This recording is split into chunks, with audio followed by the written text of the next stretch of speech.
Welcome to the show, everybody. Timely Discussion Part 15. I'm so happy to be here. We spent the first 2 hours of our time here, 2 hours, 15 minutes of our time here not recording, and as usual, we now have to lock in and try to get like a fucking ton of work done before we lose consciousness due to the amount of beer we're about to consume. Yes, and when I drive home at 4 a.m, fucking BAC of 0.1, I'm going to feel satisfied with the amount of work that I've accomplished today. It's a good collection of stuff. It is. We have a much better grouping than most of the episodes in this series, you know, in terms of fun topics, at least for me. Yes. I don't know too much about the titles you have here, but... Stuff that I want to tell people about, or at least review. There is a big spread. I will say that this is the first episode that has but the most amount of recommendations where people have said, hey, Nick, you got this podcast show that you do. I want you to talk about this episode. I want to hear your take on it. Mm-hmm. There's at least a couple in here. Same. Listeners have said, I want to hear you talk about this. Yes. So I got a text message from my dad one night that said, Nick, your mother and I watched the worst movie I have ever seen in my entire life. Now, my dad isn't as big a movie watcher as my mom or myself, but I rarely hear him talk about a movie being like so just like completely awful that he's like, this is the worst thing I've ever seen. Like, he's seen bad stuff, he's seen good stuff. But he said to me, Nick, your mother and I watched this movie with Mark Wahlberg called Balls Up. And I'd never heard about this before. So I think this just got added to Amazon Prime. I think it was a made for Prime movie. I don't think this got a theatrical release. I have no idea. I learned about it from you. Okay. So he said, Nick, this is insane. You need to watch and talk about this. I said, okay, I'll do that. I originally got halfway through the movie and I turned it off. Really? I rarely do this. I did end up finishing it. Okay. I did see the ending, but it was against my will. Wow. So at first I was like, okay, I mean, I'm not a big fan of Mark Wahlberg, but I like some stuff. Paul Walter Hauser, I think, is a good actor. I mean, he has a terrible track record, though. We saw him in The Naked Gun, which... That's right. He was fine. It's not like his type of thing, but I do think he is a good actor overall. I'd like to see him in more things that aren't just complete shit. Mm-hmm. But this has to be the worst premise I've ever seen for a movie. Balls Up? Balls Up. The worst premise? Or like... Well, yeah. I mean, the entire reason why anything happens in this movie, why they go to Brazil, they're a company... Spoiler alert. Oh, sorry, guys. Here's a spoiler warning for Balls Up featuring Mark Wahlberg. Why do you keep saying Mark Wahlberg? I know Paul Walter Hauser, because it's like a buddy. If you don't know what the movie is, you're like, what are they talking about? It's a buddy comedy with Paul Walter Hauser. He's the guy from Richard Jewell. That's like what you've probably seen him in.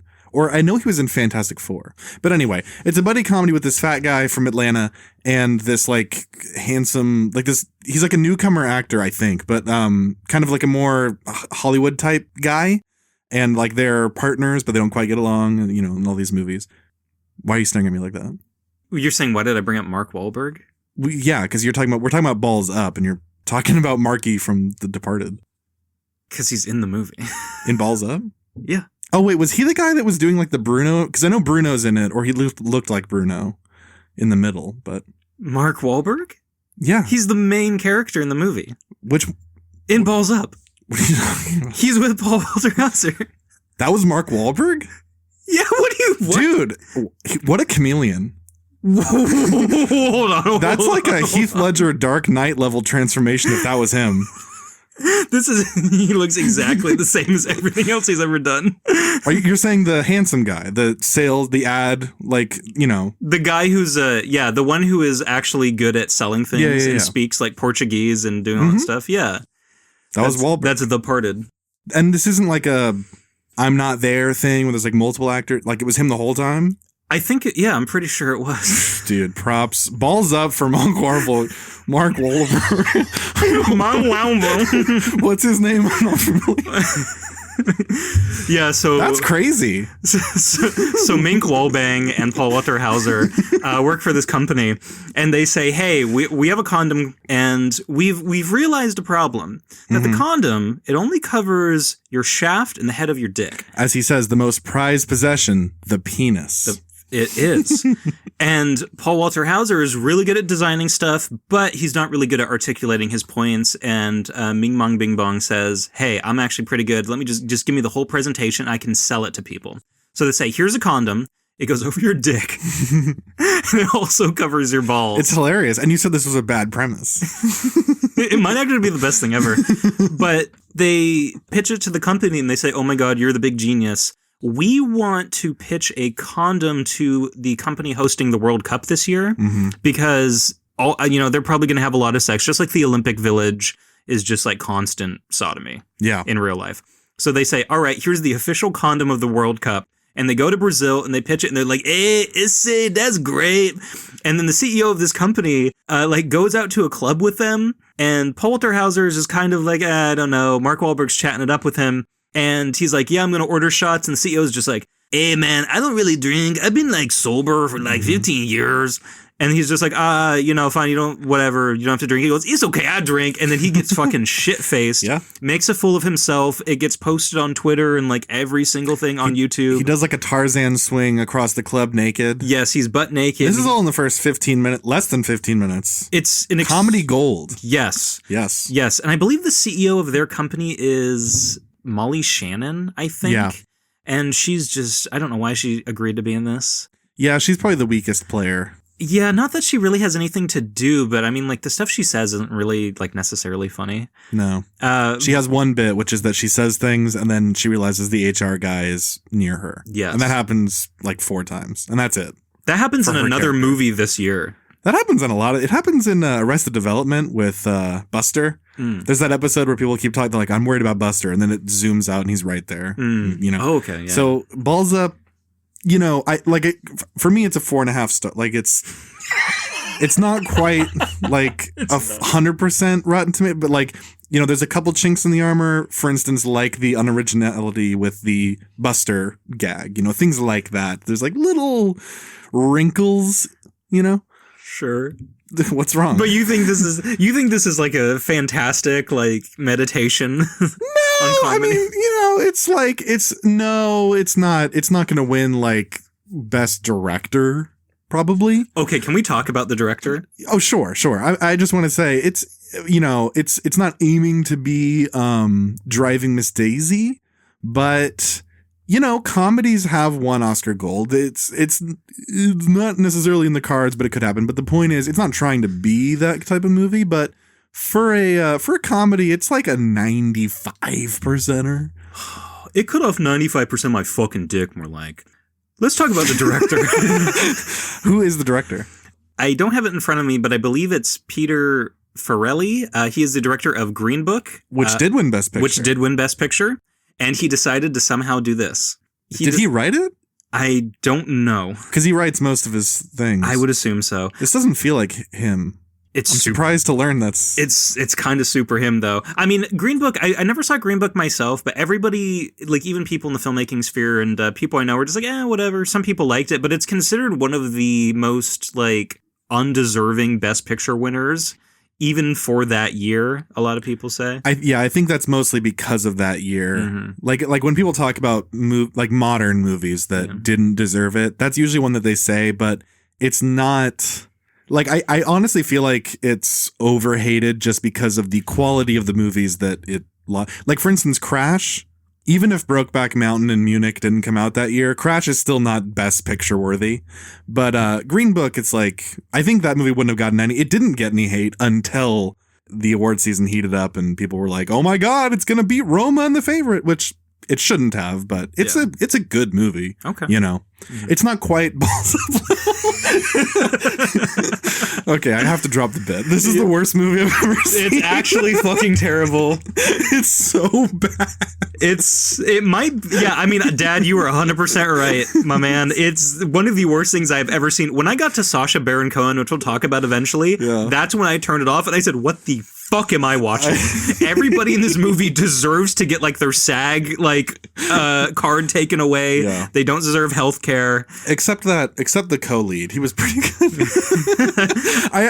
Not even trolling. I actually genuinely do think Mark Wahlberg and Paul Walter Hauser are like completely fine. Like they're trying their best in this movie that is the worst thing ever. Peter Farrelly, shame on. Did he actually? You're not.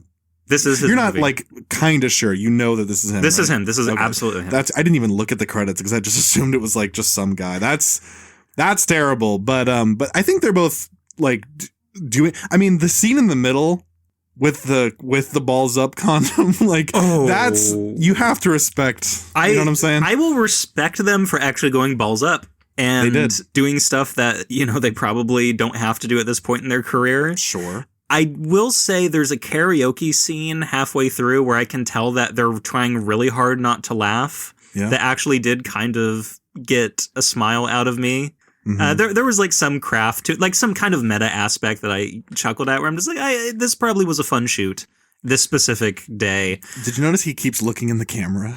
Paul Walter Hauser. Does he really? A couple of times. I might have just actually been checking out because I was just in shock at this fucking piece of shit. This is a very like they did one take, at least feel to it. Like this, it really does feel like something where they had like 10 days to shoot something that should take 30. Because everything, there's no like filmmaking. Every scene is like the camera's in the corner of the room while people say comedy dialogue. Yes. You know, so. Especially the entire impetus of the movie is that after they get this CEO to go like, you know, off the wagon and he like gets fired from his company, I believe, they somehow still go to the World Cup game and Paul Walter Hauser, I forget exactly why. I forget if he's like tripping on drugs or something. Oh, they lost the condom sponsorship because of all this. And the other condom company, like I think, got it. Yeah. And then he sees like a dancing banana or something and he thinks, that's a fucking condom and they're like making fun of me. Yes. And Mark Wahlberg's like, I don't know, dude. There's like a mascot in a hot dog costume and he's doing like 6'7". He is. And he's like, it's a cock and balls. And then he like tries to kill him. Yeah, he's like, they're trying to make me look bad. Fuck. And he goes on the field and he fights the hot dog guy. And then he ends up accidentally, because they're in Brazil, blocking Brazil's like game winning goal. Yeah. And then Argentina ends up winning the World Cup. Yeah. So every single Brazilian in the entire country is trying to like cut their head off. And so then it becomes Argo. Yes. Basically. They're basically trying to escape from this country. Yeah. And they end up getting arrested and like they get like a public defender and they're just like, Paul gets like this Catholic guilt thing of just like, hey, if you defend us, your entire life is going to be in ruin. So no, you don't have to defend us. And she's like, fucking, I'm trying to help you, idiot. Do you understand what a public defender is? Yeah. And then so she leaves. And then Mark Wahlberg's like, well, why the fuck did you do that? Because now we're going to get fucking beheaded by like the entire Brazilian populace. Including by Bruno. So I forget exactly what happens here, but one of the cops, I think, is just going to like torture them to death or something. And they just like escape and they run out into the woods and they get picked up by Sacha Baron Cohen in this weird, like kind of like white person, like long hair, blonde makeup. Yeah. Do you remember that show he did, Who is America? Yes. Yeah. He's kind of doing, who's the actor that played the lizard in The Amazing Spider-Man? You know that guy? The lizard. Or let's say Richard Branson. He's doing the way that he became an Israeli for that show. He's becoming like Richard Branson for this, where you can tell it's Sacha Baron Cohen immediately, but he's under so much makeup and wig and prosthetic. Yeah. Just talking like Serge. He is, yeah. But with like a speech impediment. And you can tell nothing is scripted. He's just, and he's not. In my opinion, I think Sacha Baron Cohen is extremely overrated. Borat was great, but I mean, if you had to watch the hundreds of hours that didn't make the movie, you'd be like, this guy kind of sucks. But if you give him enough shots, okay, we got it, you know. Yeah. And also like 9 writers. I don't know if you know that Borat, like it's not just Sacha Baron Cohen improvising, you know. And when he is just improvising, you can tell, like in Balls Up. Yeah. So he takes them in, and it's because, like, you think, like, oh, okay, is he going to, like, kill them because, like, all of Brazil hates him? And he's just like, actually, I have money on the game, and I bet that, like, I can't do this anymore, that, like, Argentina would win, or, like, a goal would get blocked in there. So basically, they made him, like, millions of dollars. He's balls up. And they say, he's like, hey, I would cut your fucking head off, but I made a shit ton of money. Mm-hmm. And then he's just like, you guys can, like, chill here. And it somehow gets to the point of, like, hey, I need to smuggle more drugs. And then they're just like, hey, we happen to have this condom that can help you store more drugs because there's, like, a ball sack. It's the best. It's no, Nick, no. It's so because stupid. It's because the balls up condom doesn't only cover your scrotum. It's also made of, like, the most undestructible latex. Yeah, that is also thin for improved sensation. So they say we can fill it with drugs, swallow it, and there's no chance it could burst and your product would get ruined. It won't explode and kill you. Which leads to a 10-minute scene of them stuffing basically erect condom, what looks like penises, into their throats, trying to swallow it, which is the funniest scene of the year. It's insane how long this goes on. This is like something that you and your friends would write in middle school, where it's like, imagine if you, like, had to swallow a condom, but I had, like, balls in it, and you were also gay, dude. It just keeps cutting back and forth between this handsome stud newcomer actor and Paul Walter Hauser, and they're just, like, trying to deep throat these condoms. And there's a moment I freeze framed and took a picture. There's a moment where Paul is just straight up, it looks like he's gagging. Yes. Like, not gagging like he can't breathe, like porn gagging on the condom. And I was like, okay, Paul, respect for life that you're willing to be photographed doing that.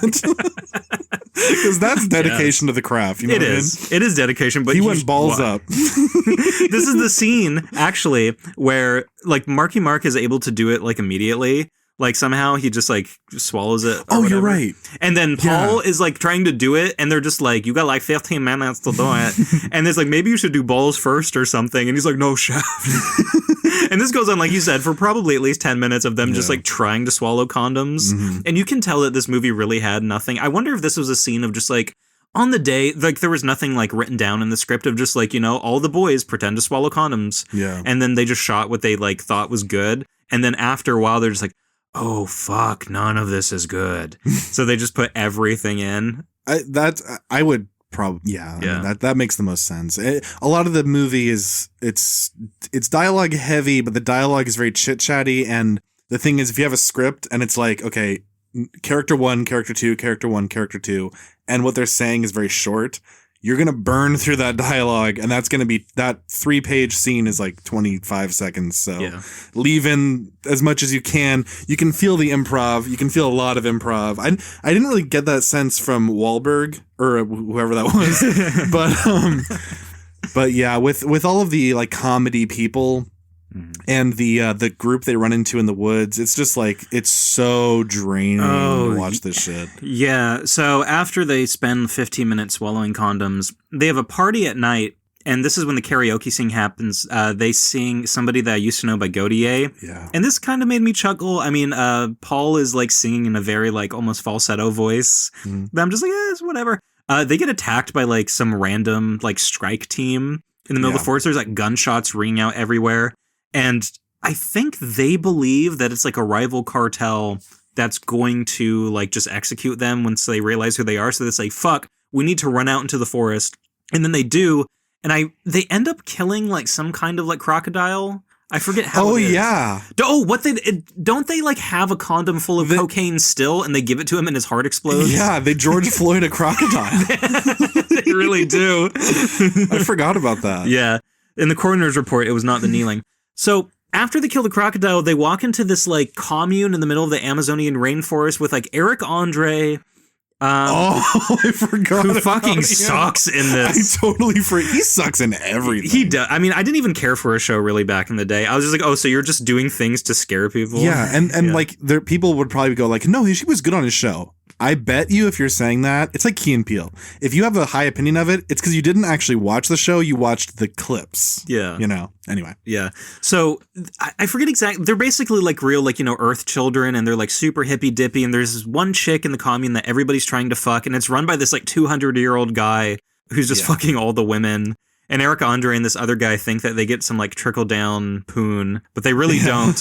And Marky Mark is trying to fuck the girl too, and she's like, "Oh yeah, I just hate people that like kill crocodiles." Like the most just like astroturf. There's one thing I hate. Yeah, for the one thing I hate, it's this specific thing you did that was not necessary. Yeah. And then he's like, "Oh, gulp, I don't mean to do that." And then they end up, after some bullshit in this commune that isn't funny. I was watching sober, and when it got to the point where they were safe, I was like, wait, how did they they're just, it's like Apocalypse Now, they're like floating down a river and then they're just like, we're saved, balls up.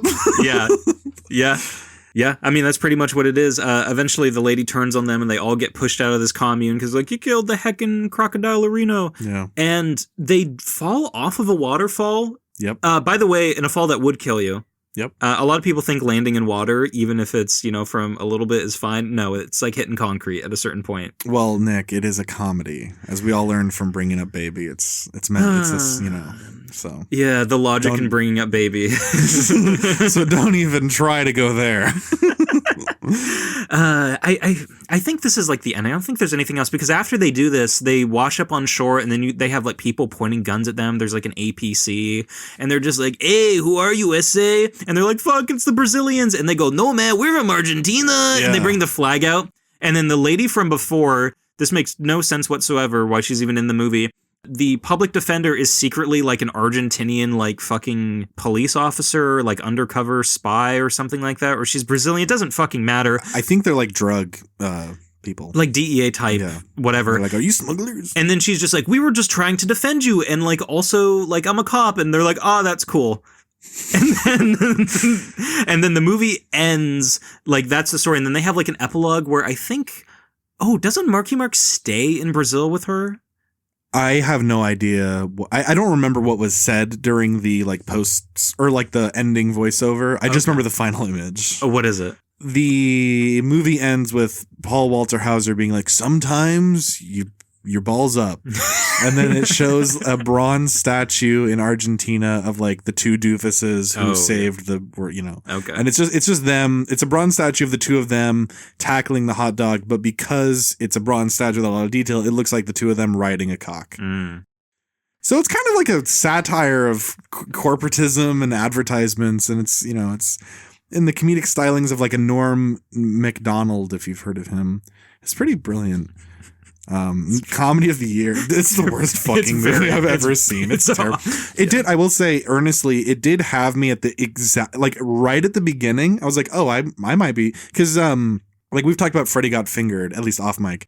That is considered one of the worst things ever. But when I watched, I'm like, I don't know what they were saying. Like, this is actually really good. I chuckled at certain moments. Yeah. Only certain, really? Freddy Got Fingered. I mean, it's just so fucking like everything. Yeah. It's something that I don't really care for that style of comedy. There are funny moments, like in the sense of like when he just like stops his car, goes into a random field and grabs a horse's cock and starts screaming. That's funny. It shouldn't be because it's so fucking stupid. See, here's talking about fucking stupid. It's actually you, because that is one of the scenes that you could easily cut. That's one of the low IQ laughs in the movie. That's why I'm saying it's funny because it shouldn't be in the movie. Well, no, everything. This is what I'm saying. Is like when you watch Freddy Got Fingered, when he's just like, he's a child molester, and then he's like, oh, and he throws like the bust out the glass. Like, you're like, why is he crashing it? Like, everything about it shouldn't be there, but it's the incongruency is what makes me like wheeze. And with Balls Up, at the beginning, when you're watching a movie, I had no idea what the premise was. I thought this was about soccer, just based on the cover. Sure. I was like, oh, these are people who are trying to buy a team or something, or negotiate a deal or whatever. So when it starts with a boardroom meeting where Paul Walter Hauser is holding a giant cock and talking about a condom that covers your balls, I'm like, I'm in. Number one, brilliant invention. Like, this is one of those things where like you have a movie where you actually created a product that would super sell. Yeah. Because here's the thing, Nick. When you're having relations, when you do this eventually, you'll learn that your scrotal sac, your ball bag, it can slap against a dirty area near the woman's vulva. And so if you don't want that bacteria getting on you, you might want to cover up. So it's actually genius. Yes? So the women you're with are dirty is what you're saying. Because mine are clean. I don't pay them to be dirty. Well, I'm not saying they have shit in their ass. I'm just saying. Your balls against their shitty okay, well, Nick. If I told you that you had to credit card swipe any fold on a person, the last fold you'd choose is the butt crack. Why is that? Because they all actively have shit in their ass? No, it's because you know that if there's one place where there's going to be some dirty stuff, it might be there.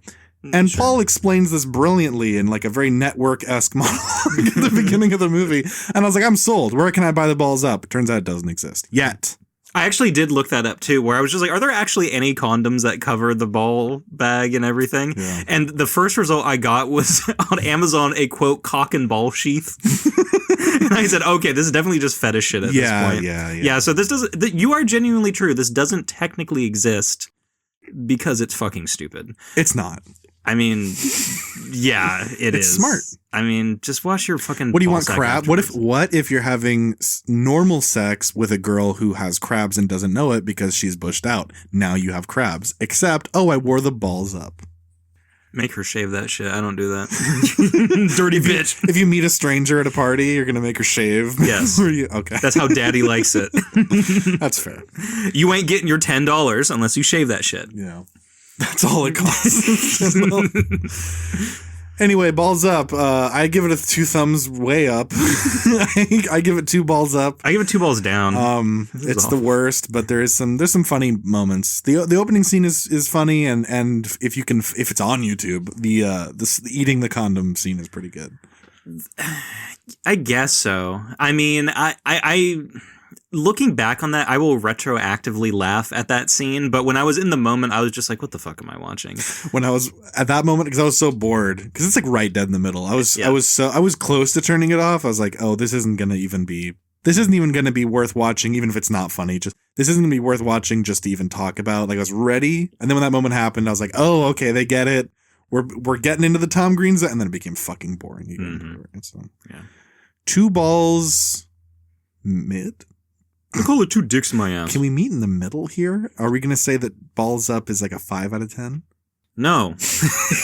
It's a 0.5 out of 10. All right, I give it a 10 out of 10.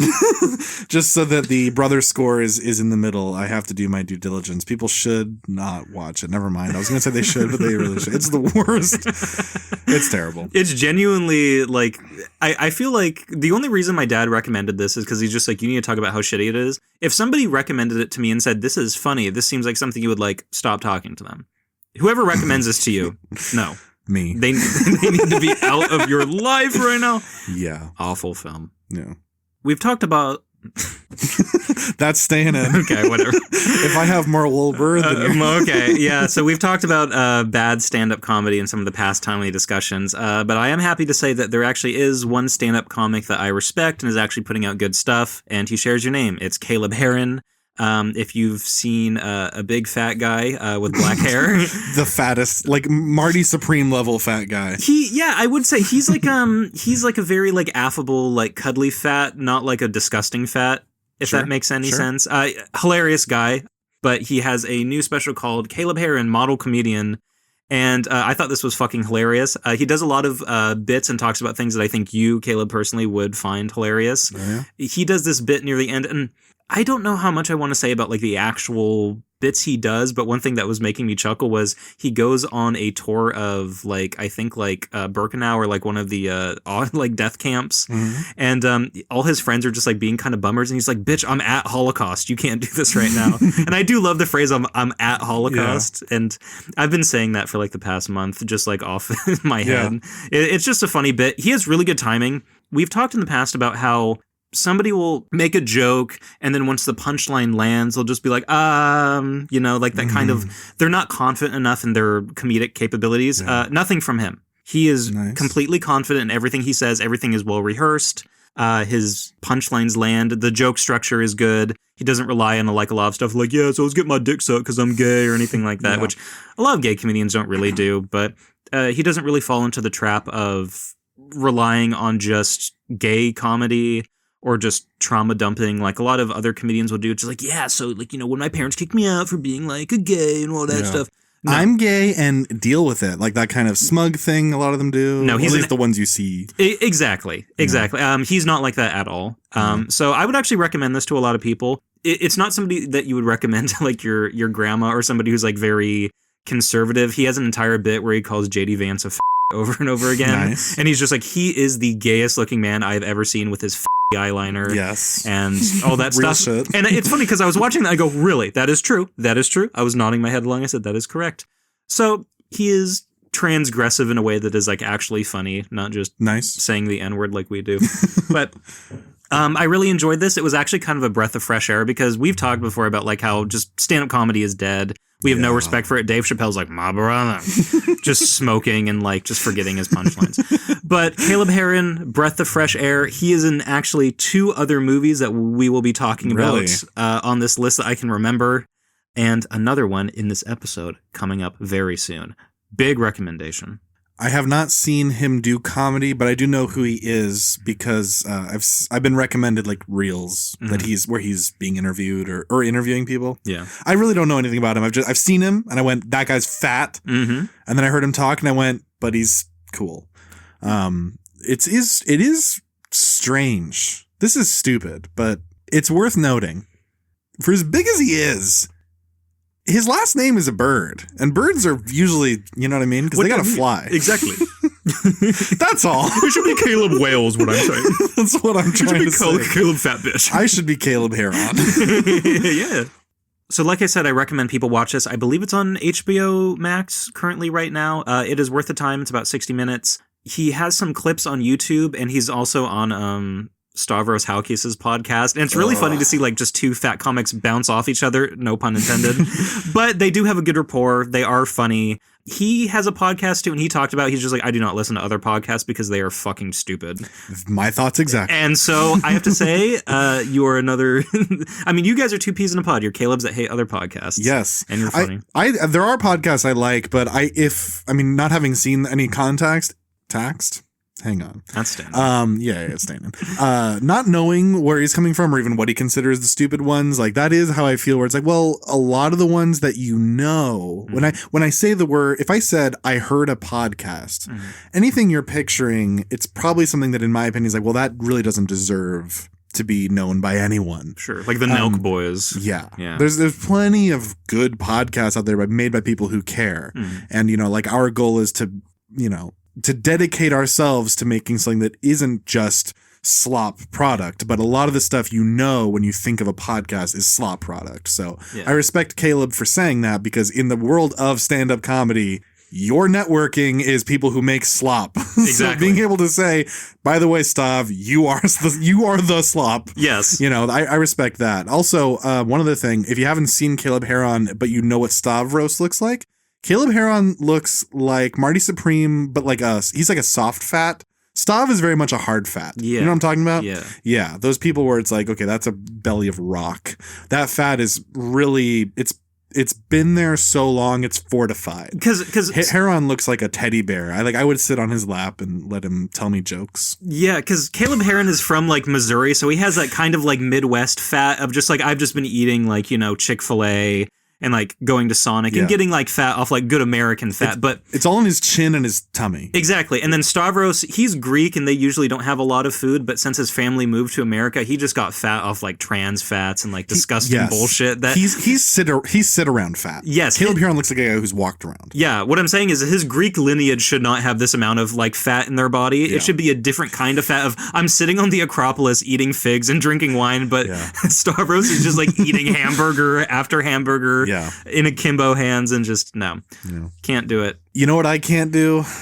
Actually, you know what? I was going to just shit on it I'm not even going to finish that thought, because this movie deserves more respect than a cheap jab, because when people hear the word rust, they probably think, oh, that must have been like a complete piece of shit that was not at all worth the drama of the cinematographer Helena Hutchins, I believe.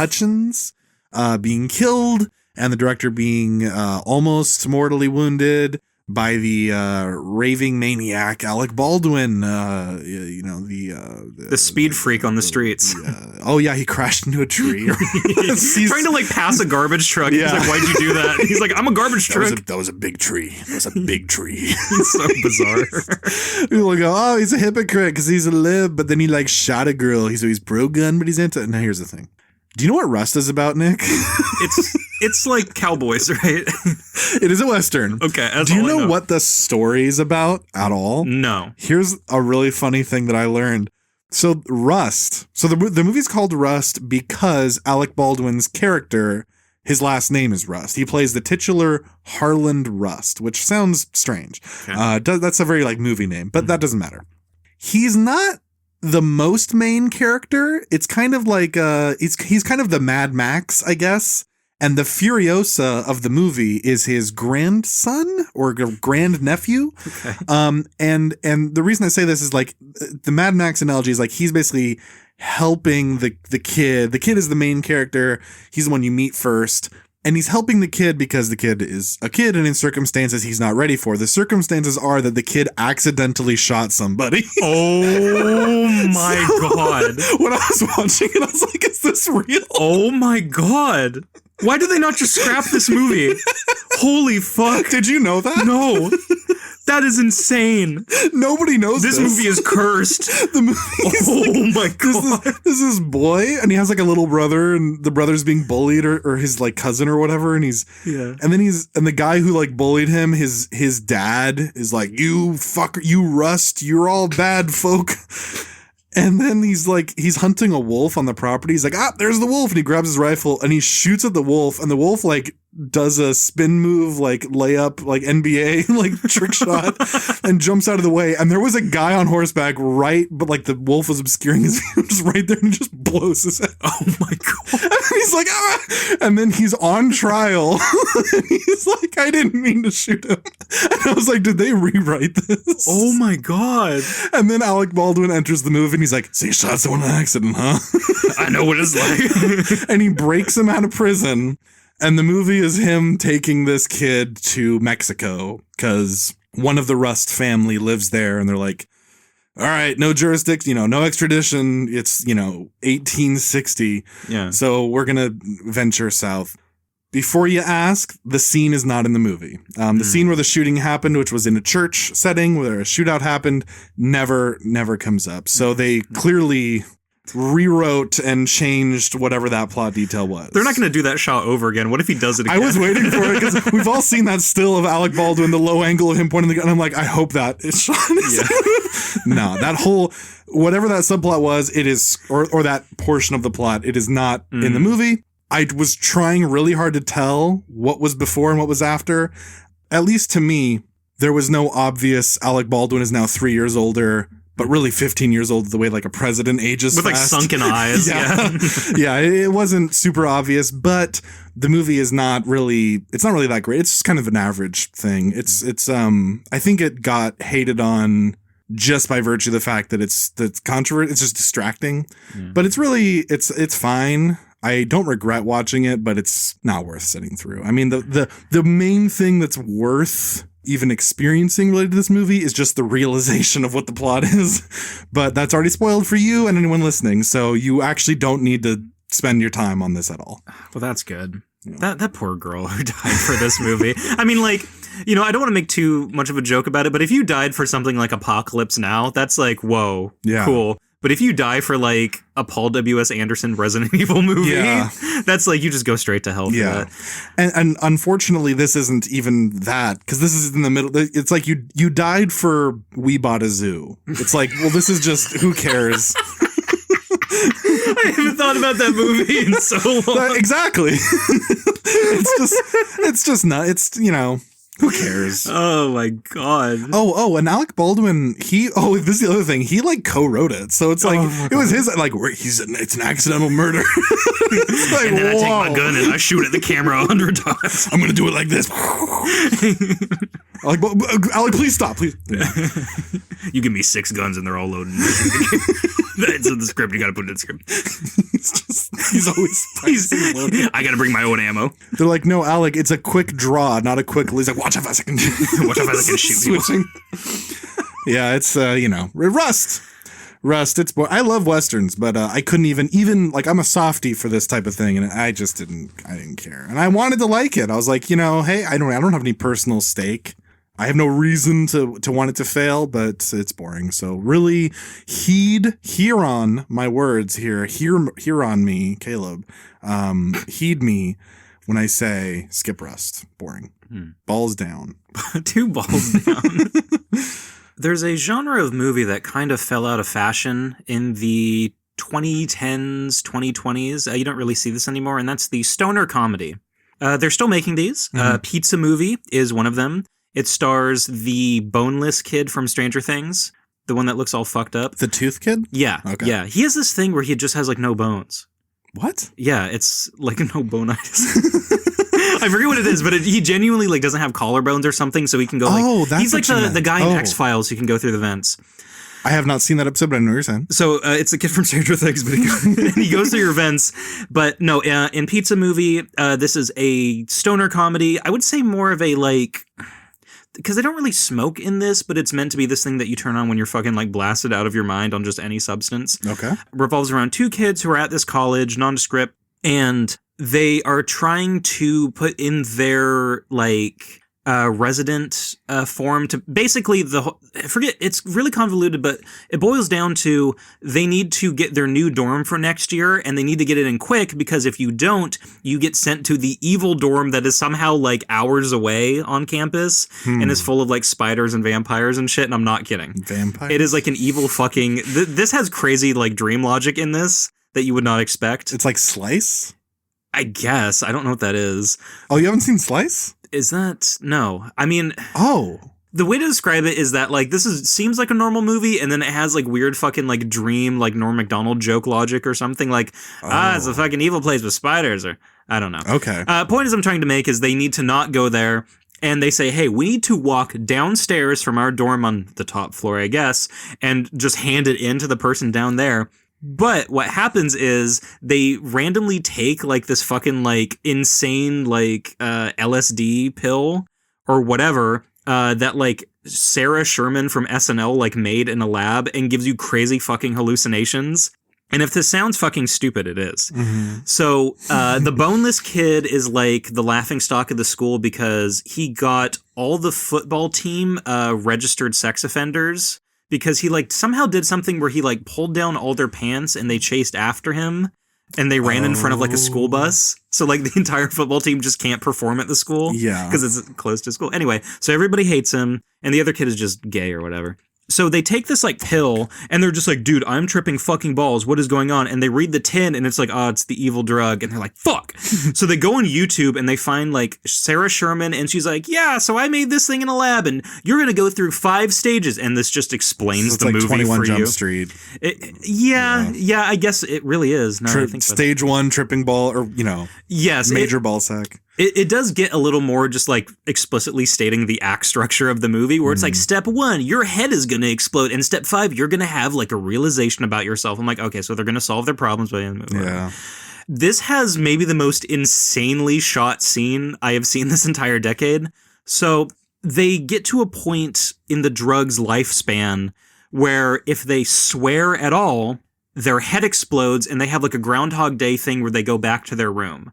So, how this starts out, and this will be kind of hard to explain, they walk downstairs and they meet this girl that the like gay kid is like kind of crushing on. He's not really gay, but he looks gay. He's crushing on her, and then he makes a fool of himself and he goes, oh, fuck, and his head explodes. Like, what's a movie where somebody exploded recently? Like, just like a Sam Raimi-esque fucking head explosion, like blood and guts everywhere. Yeah, like the monkey. Yes, exactly, thank you. Just like the monkey. And then boneless kid screams and he's like, what the fuck? And he explodes too.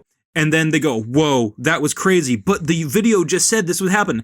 They go downstairs. It happens again. And then it happens again. Caleb, I am not kidding right now. Their heads explode 50 times in a row. You think it would happen a couple times, but it keeps happening and happening where they say, oh, I gotta restart, fuck, and explode. And I have to say, this movie fucking sucked dick, but this was making me scream because this is not how you shoot a movie. It's like a Freddy Got Fingered thing of like, wait, you're not supposed to do that. You're not supposed to do the same joke 60 times in a row. So I respect them for going balls out and just saying the same joke. They show you every single explosion. Every single time. 50 times in a row. Just explosion after explosion. And then it ends and the movie just gets worse. There's like this entire thing where there's like evil RAs that are trying to find the kids doing drugs. And they're obviously just Nazis because that's the easy thing to do, where they're just like, you are going to go into the rooms. He has like an accent for some reason in some scenes. What? And he's just like, and you're going to find the drugs. They literally do the Hans Landa. It's like, you're hiding drugs under the floorboards, aren't you? Like exact, like, shot reverse shot as they do in there. Caleb Heron is one of the RAs. And he has like 45-year-old RA. He is not 45. But he's one of those people where it's like he wanted to be an RA, but he's like not really part of like this whole like Nazi thing. And he has like a scene later on where it's just like, I feel like I like you guys so much now, so I'm gonna tell you a secret. I love dressing up as the Grinch and then pooping my diaper. It's so fucking is this movie? It's the dumbest thing. It's not funny, but it's like Balls Up, where it's making me laugh, where it's like, this is the dumbest fucking thing. Nobody should watch this. It's on Hulu. Yeah. And then like the ad campaign for this were so fucking insane. They were like basically like berating people with ads of watch Pizza Movie, and then everybody's like, no. Why is it called Pizza Movie? Because the other plot is that they order a pizza and they're just like, if we just go downstairs and get the pizza, we will be normal. And then like an hour in the movie, they're like, we got the pizza. And it's like, oh, it's because it's like one of those like delivery, like Uber Eats robots who's just sitting in there. Okay. And he's like, if you don't give me 5 stars, I'll fucking explode. And then that's like a fucking like Chekhov's gun thing where he just explodes the Nazi RA at the end. They kill the RA? I don't think they end up killing him, but they like explode a window and then he like falls out or something. It's tonally all over the place. We're just like, does this exist in reality if their heads are exploding 60 times? Listeners at home, I hope you're getting any of this because I'm trying as hard as I can to picture what this movie is and I can't. It is trying. There's also a scene where they like switch like internal monologues, like they switch bodies, and it's not really funny. And halfway through, I was like, this feels like a fucking like terrible like college humor sketch. Yeah. Not that I particularly hated the grammar them. Nazi. They did the Hans. But then I looked at that and I said, hold on, let me check who the directors are real quick. And it says they got their start working on college humor. What were their names? I don't have it in front of me, but it's 2 guys. Okay. Look up Pizza Movie right now. And while you're doing this is crazy. I feel like none of this is just like really funny. I don't know who this is really for. It's meant to just be kind of like vaguely Gen Z humor, but I don't feel like a lot of Gen Z people would really like this. Yeah. But most of the comedy does not land. It's exactly like Freddy Got Fingered of you are laughing at how absurd this premise is and everything about it, but it's not anybody's type of humor. It's a conglomeration of things that people find funny, but not. They get the pizza. They get those pizza. I just Googled it. I don't recognize their names. So they must have been behind the scenes. They must have been people holding cameras. I think they're writers. Sure. Yeah. Yeah. People who were not in the sketches. Because in College Humor, all those people in the sketches, they also wrote sketches. Sure. But it's like SNL, where it's like the cast writes, but there's also people behind the scenes. So yeah. I don't recognize these people. And you know my past. Exactly. Yeah, they got their big break in College. Not the Hard Eyes guy. It's not Josh Rubin. It's not him, no. But terrible movie. This is not for anybody over the age of 15. Damn. I might have to show you the head exploding scene because it goes on for longer than you think it would, even after I've said it. It is a substantial part of the movie. And it is not funny, but it wears you down to a point where it's like Chinese water torture. So, oh my God. Okay. So... Slice. So Pizza Slice. Yes. Okay. So there's a movie called Slice made by A24 that is a horror comedy. It's advertised as a horror movie. You must have recollection of this. It came out in 2018 and it was the film debut of Chance the Rapper. And the movie is about pizza delivery people who deliver a pizza to the ghost neighborhood. And it's like fucking Ghostbusters, basically. And like ghosts are real somehow. And one of the ghosts is like killing alive people. And this is controversial because the ghosts are often demonized as a violent community who commit a disproportionate amount of the crimes. No. Do you know what this is at all? This sounds like it made $3. Please tell me it did. I hope it did. I mean, I watched it. Oh, no. This is Slice was one of my last straws for being like, I'm just going to finish it. Like, Slice is one of those movies where I went, if I'm getting a vibe, I'm turning it off. Yeah. It's one of the worst things ever made. And I really would have assumed... I did assume that it's something that you would totally have seen. I've never heard about this ever. I mean, it's terrible, but it's exactly the type of movie that I would expect you to try to check out at least. But it's awful. And it has a lot in common with what you're describing as far as like pointless traits. So I'm wondering if there's maybe they saw Slice when they were high and they were like, what if that had pizza and Caleb Huron? I don't know.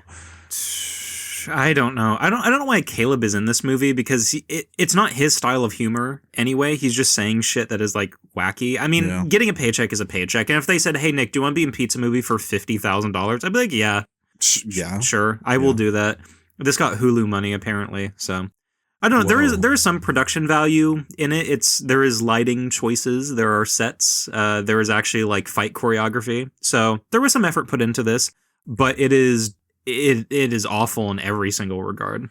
Yeah, I've never watched a stoner comedy, at least that I can think of. If I can recommend one, Greg Araki did one with Anna Faris called Smiley Face that I think is quite funny. And they actually predict Danny Masterson being a creep in it just because of how his character is. And it was before everything got the Scientology and shit like that. I've never seen...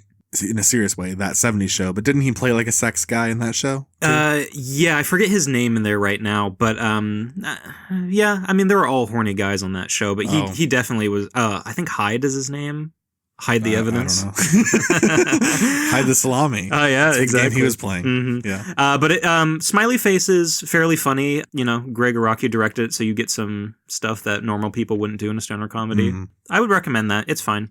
I would not recommend something called The Old Way. Okay, what is this? This is not funny. I was hoping it would be. This is a Western, another Western. I watched a lot of Westerns recently. This is a Western from 2023 or 4 or something. It's a recent movie-ish starring Nicolas Cage. And I went, okay.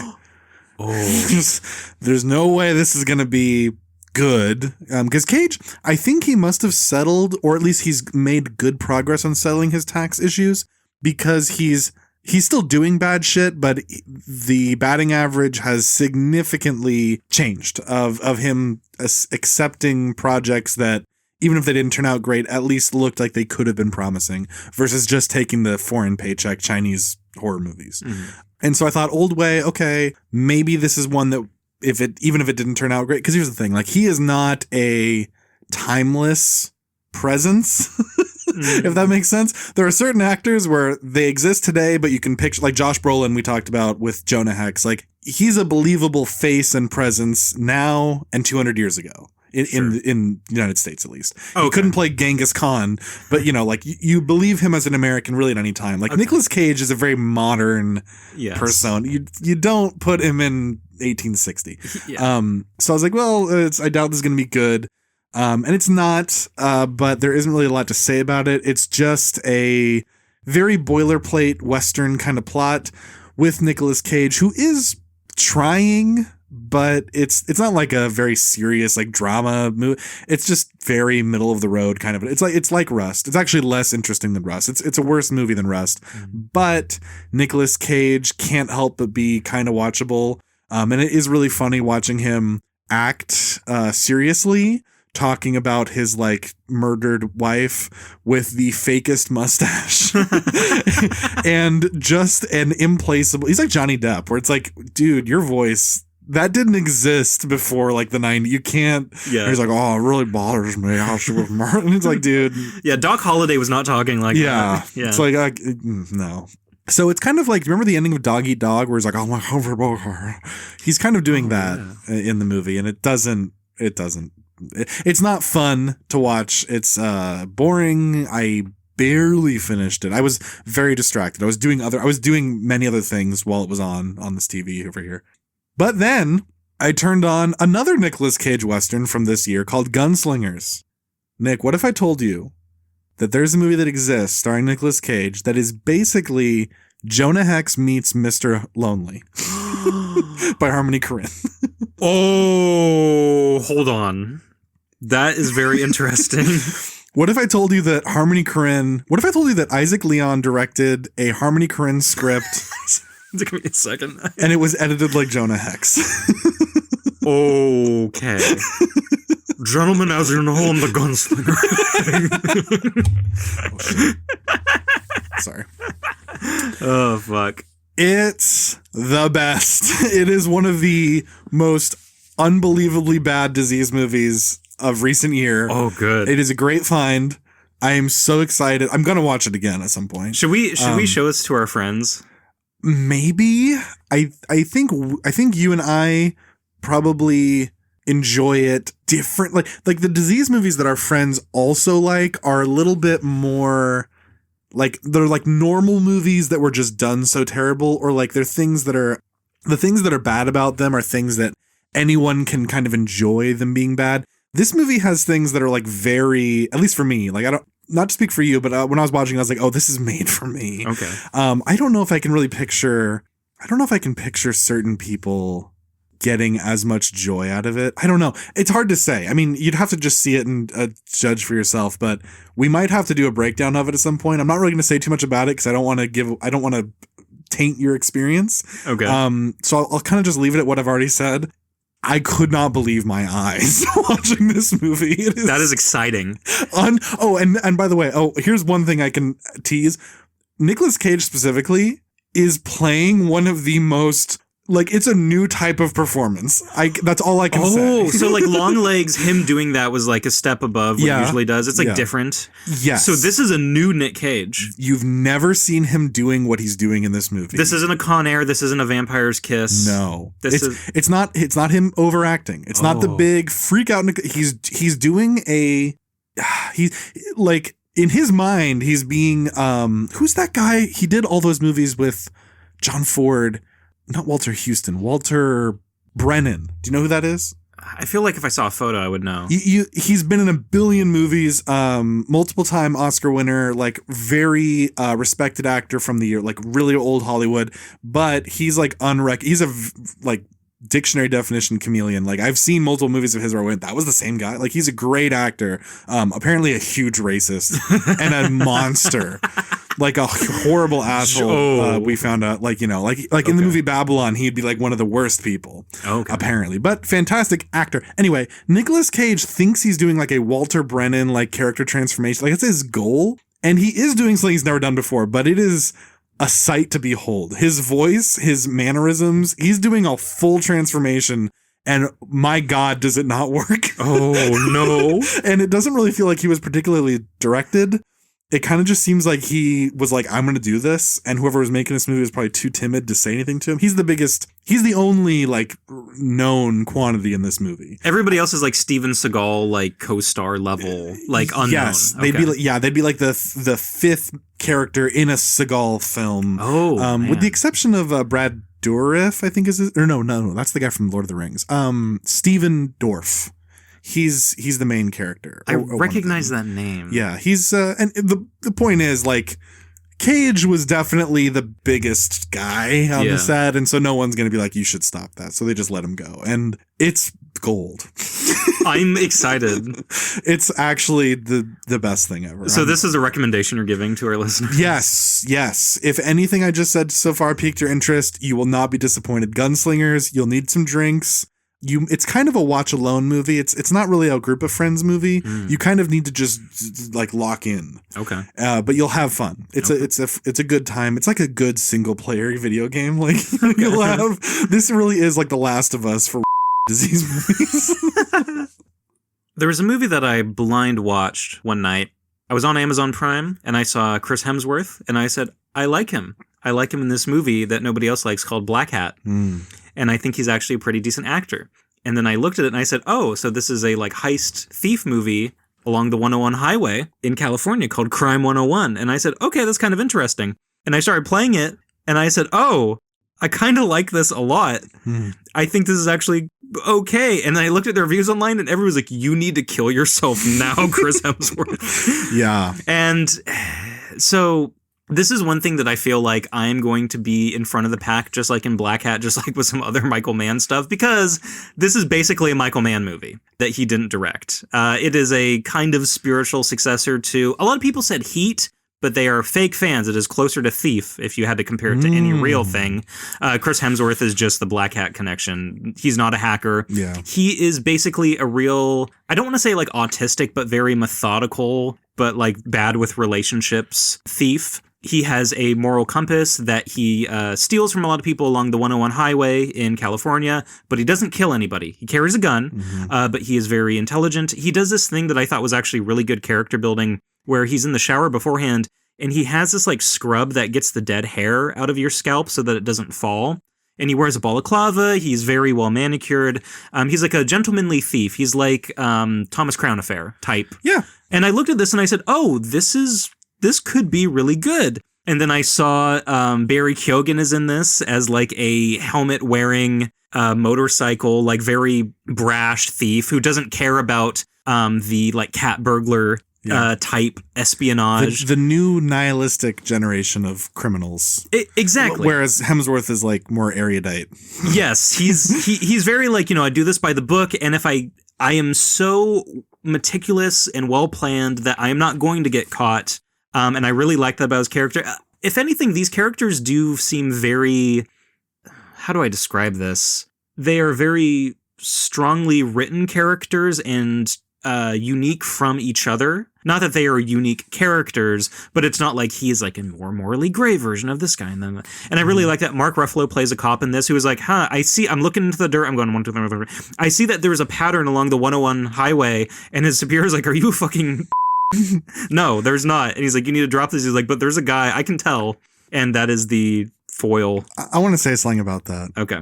So I don't want to come in too heavy here, but this movie, which is, it's generally like it's a quality film, but it has one of the dumbest fucking things that like any movie involving police does. Okay. Tell me. I'm interested. So Mark Ruffalo he has this hunch that these robberies, it's not like these are the only robberies, but there are specific robberies that he has a hunch are connected, even though there's no evidence that the police are aware of that connects them. This is introduced at the beginning of the movie, because when he shows up on the scene of the latest heist, he's like, oh, the 101's that way or this distance, whatever. And his partner's like, oh, Mark Ruffalo, you. And you're like, okay. So he has a hunch. We'll learn more. And like a third of the way through the movie, he's talking to somebody and he gets an idea and he does some police work and he starts connecting dots and he does this presentation for the cops where he says, here's the thing. This guy, he tends to rob these types of people. He does it in these types of areas. The distance to the 101, yes. They're non-violent. He's not killing people, et cetera, et cetera. He can't help but make a pattern. And then he shows all the crimes in LA. And he says, remove all the ones that had violence and some left. Remove all the ones that had, more than this many miles from the 101, et cetera. And eventually you're left with basically a straight line of robberies. Mm-hmm. That's Police 101.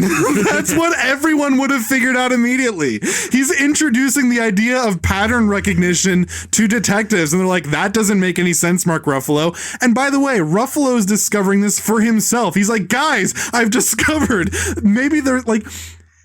Are you getting what I'm saying? Like, this is the most asinine thing. Like, they wouldn't have thought of this first. This is what I would have done on day one. This is what every detective does. They go, what are the patterns we're noticing? What are the methods these people tend to use? And he's like, guys, I've got it. And they're all like, you don't make any sense, Mark Ruffalo. And I was like, what the It was like Shelby Oaks when she explains her case to the husband and he's like, are you drinking again? Are you fucked up? It's like, what the So I thought that was just... so fucking stupid. I will agree with you. I think that this movie could have benefited from actually being longer. Like, and let me explain that real quick, because this is 2.5 hours, and I did really enjoy the characters and his lifestyle and like where the movie was going. But I felt like it could have used a lot more exposition and could have been refined more, like what you're saying. Like if there was like some other element of like maybe there was more. Like, I'm trying to think of something, like a way to do it better, but I'm not like a professional writer and I can't do it in like 30 seconds. But if there was like maybe like some other piece of evidence that was kind of like, something that like disproved his point in front of it where he's like, I can't really prove this, but I'm seeing like he's along this highway and it's all the same like motive, and then people are like, well, you can actually explain it this way. That would be something that would be a lot more missing piece. Exactly. Something they can't control that obscures their ability to detect the pattern. Yeah. Because they can't collect as much. Yeah, if there's something like that. But honestly, I enjoyed this movie a lot, like just being with the characters, which is something I really don't say a lot. If this movie was like 3.5 hours, if this was like the fucking Irishman, and they could actually what do they call it? Flesh everything out. If they could have like, made some of these characters more interesting and like made their motivations more solid, I feel like this could have been like a generational heist movie. I agree almost 100%. Yeah. I don't think... I think there's like a decent amount of stuff that keeps this from like have you ever heard the expression, there are like storytellers, writers, etc. that go wide and there are great ones that go deep, meaning there are some people that set out to make stuff that has a lot of things in it. And there are other people who say, let me spend a lot of time. Like if I write something down and I look at what I wrote down and I ask myself questions about it, I'm going to be thinking about that thing in a deeper way than you would otherwise. And then you'll start to, the more questions you ask about, well, why would this person be motivated to think that thing? That will prompt you to then think of things. This is hard to explain without an example, but that will lead you into a level of abstract thought you don't normally think in. And then you'll start to connect things. And then you're able to start kind of building this tapestry where you have character motivations that are complex and problems that are complex because you're thinking about it from everyone's point of view and giving them all a fair... You're being fair to everyone, looking at them in the eye, and you're not creating cliched characters. And I think this movie does that mostly, but it's the plot is just like, it's very straightforward. And while I did enjoy all of the characters, and I think that they're not cliches, which I appreciate. They all felt like real people.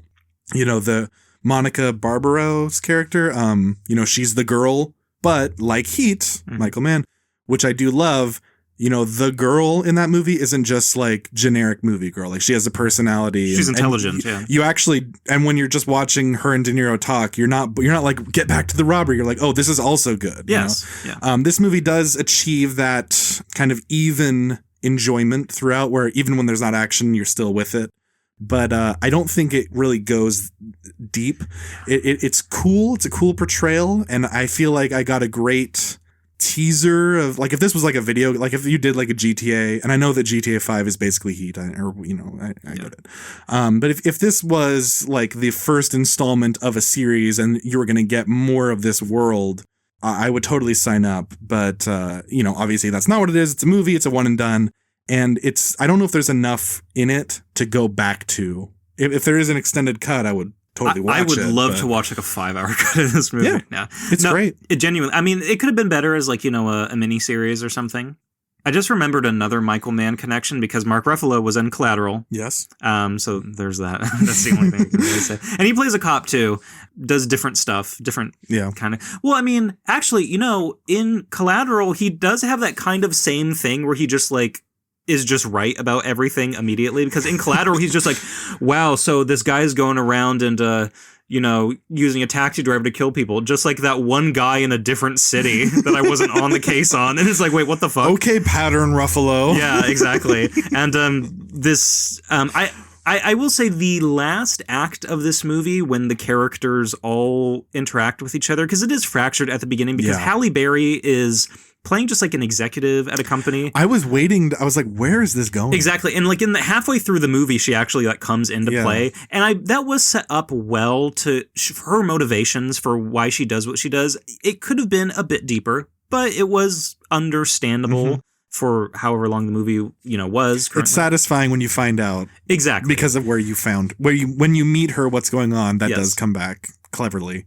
And I will say, like, the final act where, especially Ruffalo and Hemsworth interact with each other, that was very tense in a way that a lot of movies don't do well. Yeah. Where I was like, I genuinely don't know what is going to happen, and I don't know who to root for in this instance. And I was like, this is the thing that kind of...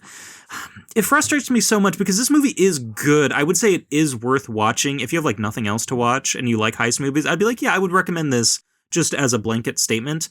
But there are so many things that just could be like so much better where I'm just like, oh, this is really good. A lot of movies don't do this, but that's like, the rest of it kind of isn't living up to that expectation.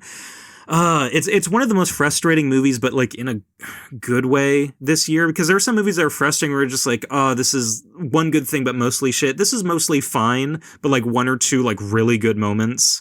Yeah. I mean, I like all the action photography too, all the car chases, when Barry Keoghan just like attacks his that, mission. Like, yeah. That was a very like fist clenched. Yes. I think every scene works. It's just that when it's over, you're like, for me, as I'm watching, I'm with it the whole time. I'm not distracted going, I wish they did this. But when it was over, I was like, I'm remembering, I'm like, well, I kind of was hoping that would get developed more. I was kind of hoping to learn more about that. But while you're watching it, at least for me, I had a great time. Like it was like 8.5 out of 10 for me until it ended. And then I went, oh, yeah. I didn't get enough resolution on all the things I wanted. So it's and that could be a factor of, cutting it down. Sure. I know it was originally not going to get a theatrical release in the initial like deal or whatever. And maybe it was Hemsworth, somebody involved who had the power was like, no, you're going to put it in theaters. And when you're going to put something in theaters, that naturally means you have to make it a manageable length. And yeah, I agree. If this had more, this would not lose anything having more stuff in it. Yeah. Poor Chris Hemsworth, dude. Doesn't feel its length either. He's in 2 action thrillers that I like more than most people that have just completely like commercially bombed. Yeah. I feel so bad for him because I think he's really good in this. I think he's pretty good except the accent, which in Black Hat, his accent is like normal. And in this movie, he's like, yeah, I have a problem. What do you have a problem with, Chris? I got a problem with some guys out there. Like his fucking Hannah Gadsby voice just like comes in at the end of sentences. And I was like, and it doesn't happen once. It happens constantly. His accent is better in Black Hat. Yeah. Anyway, sorry. Yeah. And the director of this, I believe his name is Brett Layton. He did another movie that has better reviews that I haven't seen, and I can't really say too much about it, but I will check it out because I think it's based on a real heist that happened, like a bank heist. Oh, American Animals. Yes. Yes, and that has Barry Keoghan. That's a good movie. Okay. I've seen it. So I'm excited to see that, but yeah, Crime 101 is one of those things that my soul loves, but my brain can't. Yeah. Where I say, oh, there's so much good here that if there maybe is a director's cut that does kind of pump things up. I will say the other thing, and this is like a nitpick, and I don't know if you caught this either, but there's a scene where he crashes his car into somebody else. Yes. And it is just the craziest CGI person. Did you notice that? CGI person? Okay, so I need to explain this. I think it's a blink and you miss it thing because it's like, well, actually, it's not that. It's more just like the lighting is like really dark. There's a person in the car that is like kind of writhing around when the car gets hit, but it is absolutely just an animation. And when I saw it, I was like kind of half drunk and I was looking, I'm like, is that a guy? And it goes on for like a minute that they're on screen, but it is absolutely just a person they made in Blender or animated. It is not just a real extra. I don't even know what you're talking. I guess I missed it. Okay. Yeah. I mean, like I said, it doesn't really take away from the movie, but it's one of those things where it's like, is that the best you could do? Because it looks bad. It looks like a PS2 guy. It's funny you mentioned Blender. Have you ever seen those studies where they watch autistic people watch movies? I'm nervous. No, I haven't.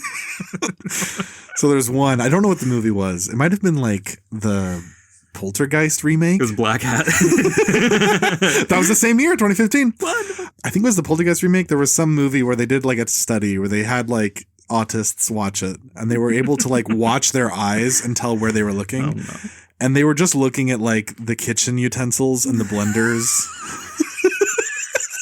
Oh, it was Poltergeist because the fucking blender goes on its own. Oh no. And like before anything happened, it was just people talking before the blender. People were just staring at the blender. The autists were just like looking at the blender. They were just like, that's interesting.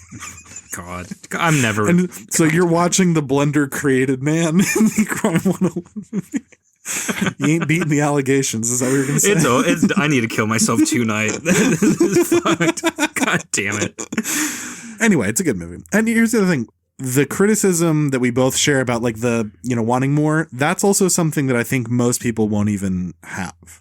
Not like we're so high IQ. It's just like, that's a thing that like, cause we're also like people who are thinking like, well, if I was doing this, Yeah. And most people watch things like, oh, I just want to be entertained. Like it's solid entertainment worth your time. Yeah. So almost anyone listening to this, you would have the same, if not even a better experience than we are, where we're being like, that's not quite Michael Mann level, Yes. Yeah. I would actually recommend if somebody really wants like, before Because was Public Enemies before Black Hat or was it after? 2009. Oh, okay.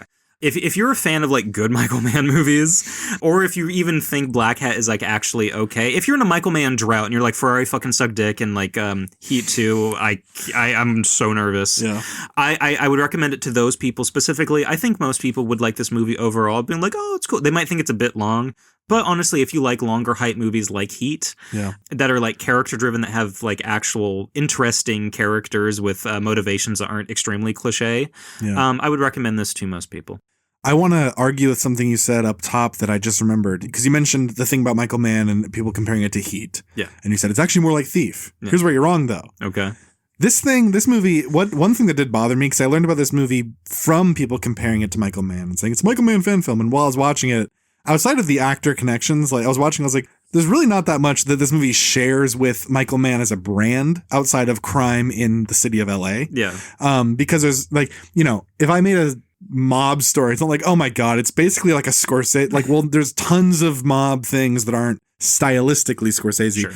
The movie Crime 101 is like stylistically, it doesn't look like a Michael Mann film. It's not shot the way he shoots things, whatever. Yeah. But the Heat comparison, the thing that's like really like, okay, dude, you have to hide your tracks a little better.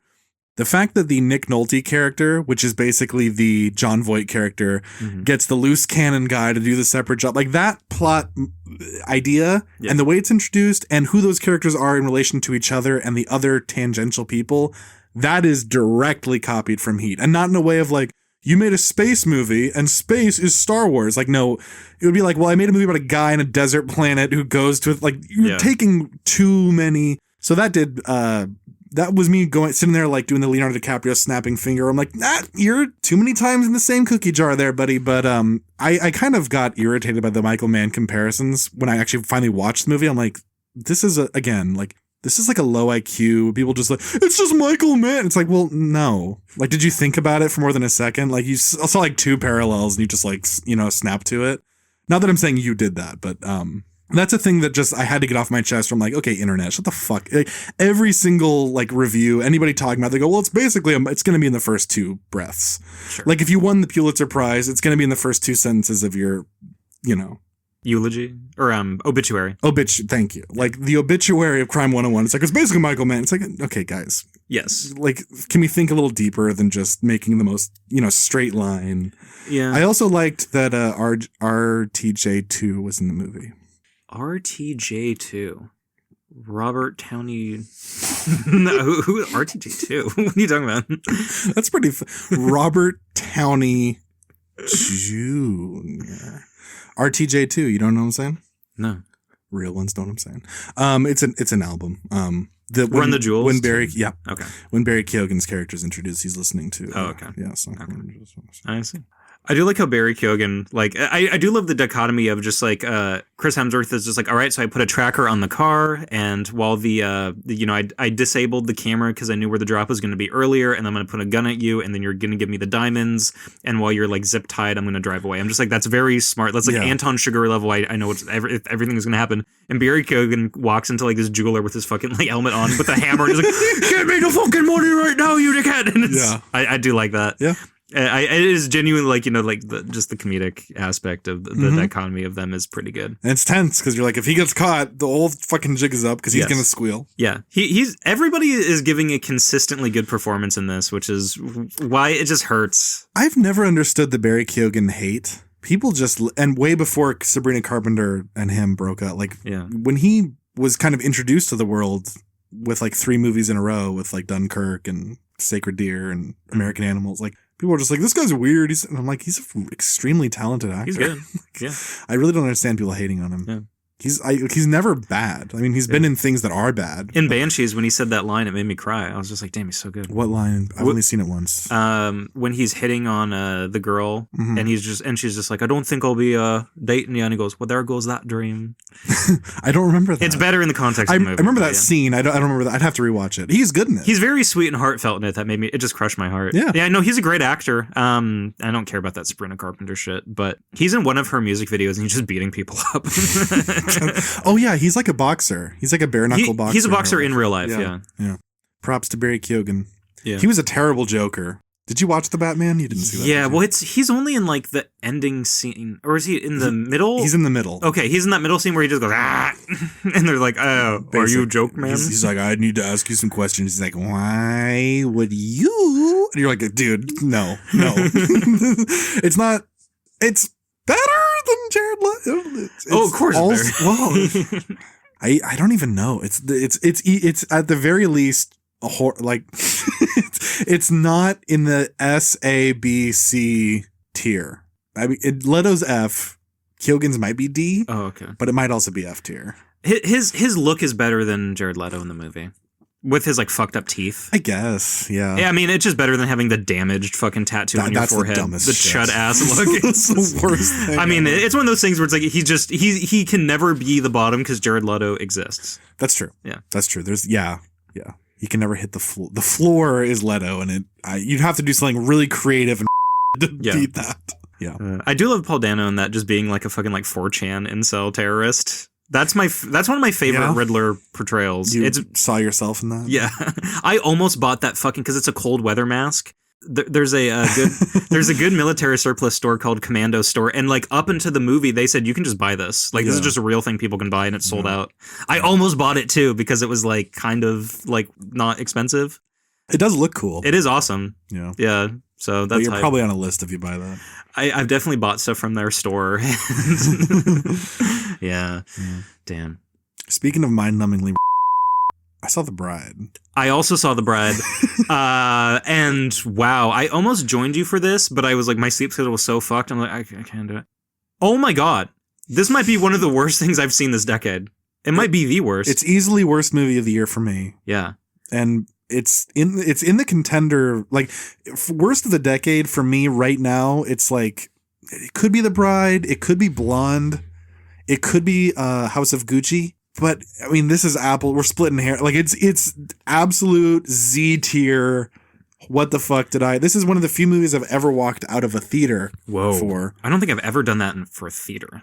Really? Never? Yeah, I mean, wow. It's a fallacy of sunken cost. Where I'm like, I paid $15. I mean, I'm susceptible to that too, for the most part. But maybe I'm just seeing worse shit. I'm guessing you're probably more selective than me with. Yes, usually when I go to a theater, I'm like, I will at least find this okay. I mean, Megalopolis was a thing of like, this is never going to get released again. Yeah, so I had to see it in IMAX, of course. Yeah. But most of the time when I go to a theater, I'm like, this will at least be like 2.5 stars of like a sense of just whatever. Yeah. But I think I probably would have walked out of this with you.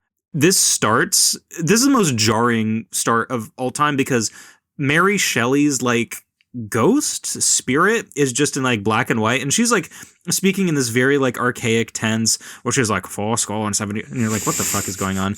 And then she's played by Jessie Buckley, and then she possesses like, a possession is an order, is what she says. And which is like, okay, first of all, why does she have powers? Yeah, you're like, why? Immediately, you're like, what? 3 seconds into the movie, she's monologuing nonsense for like 20 seconds, and then she goes, right, I think a possession may be an order. Who would be my victim? And you're like, who are you? And then present. What are you talking about? Present day, aka 1930s, Jessie Buckley is just like, I think kind of a prostitute. She's like a mob wife or like girlfriend. Oh, no, actually, she is a working girl because they talk about this later in the plot with the one detective where he says we use them and stuff. Anyway, she's like getting chummy with like some real like Capone types at this table in like Jersey or something like that. And then all of a sudden, Mary Shelley takes her over, and she turns into like a fucking like YouTube poop, where she's like talking like hers because prostitute Jessie Buckley, or I'll just call Jessie at this point. She's just like, hey, big guy, you're gonna like, spend some money on me. Like she's a Nora, she's kind of like that. And then all of a sudden Mary Shelley will come over and be like, and you button down the hatches. And you're like, what the fuck is going on? She talks like when I was watching it, I was like, oh, she's doing like Nicolas Cage. Yes. Because like it's just her. Yeah. But when she becomes possessed and starts doing the demon voice, it's like, I don't know if Mary Shelley talked like this or how you'd even be able to know. Yeah. But like she has an attitude. She has this like scorned, like venomous, like kind of if you watch a modern movie that is depicting people in the 30s and 40s, like if you watch The Aviator, the people in that movie, they're talking how people probably didn't really talk then, but it's how people talked in movies then. And it's like they're kind of picking up the cadence of that kind of like breathless speech, whatever. She's kind of supposed to have the wit of like Cate Blanchett being Katharine Hepburn in The Aviator. Yeah. But she's speaking with this like angry, like bitchy, like I'm with her attitude. Yes. You know, and it makes no sense. You know what she actually sounds like? She sounds like somebody doing like an SNL impression, like Kristen Wiig doing Katharine Hepburn, where it's like, wait, can't just go round, round, round. That's exactly how she talks through the movie. I'm like, is this a caricature? And like, how much, because Maggie Gyllenhaal, Jake Gyllenhaal's sister, less talented, super less talented sister, directed this movie. I believe wrote it too, which is you have to be on a She laid an egg, dude. A big old goose egg. I didn't know how serious she was taking this before. Like this makes me think that she wasn't taking it serious, is what I'm trying to say. Where, I mean, like, you could think of this, like, this definitely is meant to be a feminist movie because there is like a kind of like Joker-esque not cult, but like following that the bride gets. She instigates a movement accidentally, like the Joker. Yeah. Yes, that's true. I might as well talk about this now because like Jessie Buckley meets Christian Bale, who's just Frankenstein, who's just living like a kind of normal life, which is it's like Slice. Frankenstein is just he's like I'm lonely, and they're like, hey, you want pussy? That is exactly how he talks and what he says. Yes. So at a certain point, they're just like, this is skipping forward a bunch, and we'll go back, but they're in a movie theater because he really likes watching Jake Gyllenhaal movies because he's an actor in the 30s. And he just does these, like, you know, musical comedies, I guess. I could not... when I was watching that in the theater, I was sending you guys videos. Yes. I was filming the screen. I was like, guys, I don't know what's happening. It'll just cut to Frankenstein in the theater, and he's watching Jake Gyllenhaal in, like, a musical, like, tap dancing, and he's like, and then it'll cut to the bride being like, fuck his penis. Yes. Go and take it and put it on and call me Ishmael. And you're like, what the fuck? But in this scene where he's watching the movie, there's this guy who's getting a little handsy with his date, and he's like trying to like finger her, like, you know, or whatever. God. And then he's like, stop, don't do that now. And then Jessie Buckley like grabs him by the head and he goes, it's much better when it's consensual. And he's like, and he runs out and goes, it's a monster. And they run out, and then a bunch of girls like start this thing of just like, we're just like the bride. We're going to go attack men that are creepy. And brain attack. Brain, yes. Start saying brain. What does that mean? I don't know. I really don't know. I remember this. I didn't have to write this down. This has been burned in my memory since. When she scolds the guy, she says something to the girl about like, you know, it's okay. By the way, honey, it's okay to say no. Yeah. And then she turns to the guy and she goes, much better with a wet pussy, if you ask me. It's like, and as I'm watching this, Jessie Buckley like won an Academy Award like 1 week prior to this. Yeah, she did, for screaming in Ham Man. It's awful. I watched it in the same exact theater, like literally the same room that I saw him. Oh my God. Like, it was in the same place. So you're getting Buckley flashbacks. You're like, no, not again. Is she gonna go? This is such a like Cuba Gooding Jr. like Jerry Maguire to Snow Dogs. Just like, dude. Holy she. By the way, Maggie was taking it seriously. When she was doing press, she talked about Orange Man. No, of course. And she was asked some question like, the bride, because when we saw the trailer for The Bride way back when there was like the initial teaser, because it didn't come out for a long time, and you know that they were like, put this out in February. When we saw the teaser, we're like, oh, this is going to be Oscar bait, which like Michelle Gellar, what's her name? Maggie Gyllenhaal. Her first film was very Oscar bait, you know? Yeah. The Lost Daughter. It was a fine movie, but it was aiming to get awards, obviously. And we're like, okay, Bride will probably be in that same vein, whatever, you know? And clearly she was aiming to make like a statement. In the press, she talked about how when Trump was elected, she was like, oh, I have, like the first time, she was like, I have things to say. And 10 years later, she said them. And I don't know what she had to say, but it involves the phrase brain attack and some of the most psychotic editing ever, where you're watching fat women in like modern New York, by the way. Like, they didn't do a good job making you look at in those montages where like it's literally just like Joker, where just suddenly people are wearing Joker masks. Women are just like putting on like bride makeup, Bride of Frankenstein makeup. They're like, brain attack. They're like jumping on the hoods of cars and like spreading their legs and lifting their fupa. Oh God. And Frankenstein.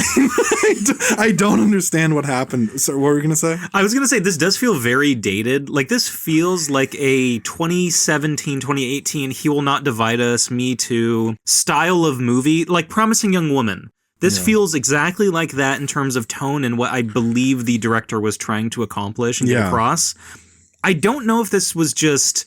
Because, I mean, obviously this was shot closer to right now. They didn't send this for like 8 years. But this, did she write this back in the day and sit on it? Or was this her just like not understanding that times have changed and you just can't do corny shit like that anymore?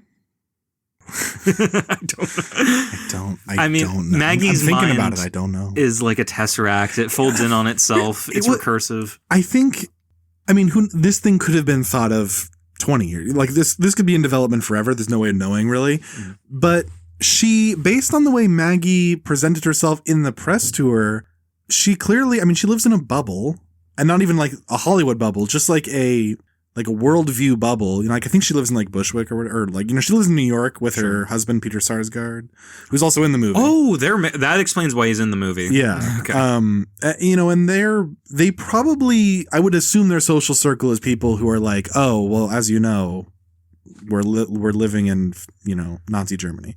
So this probably doesn't seem like it's a bold move, except the fact that you're making a movie that is about a woman who has agency. And to Maggie, that is bold because apparently she thinks that we're living in this time where you can't make art that isn't about straight white men.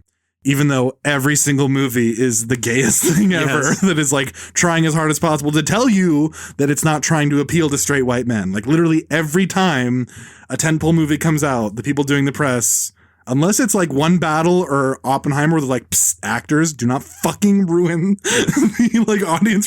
Unless it's those two movies, every press tour, every actor is like, well, the straight men, the Christian dads, the Supergirl thing, it's history repeats itself. It's that. So the point I'm making is I think Maggie believes that is the world.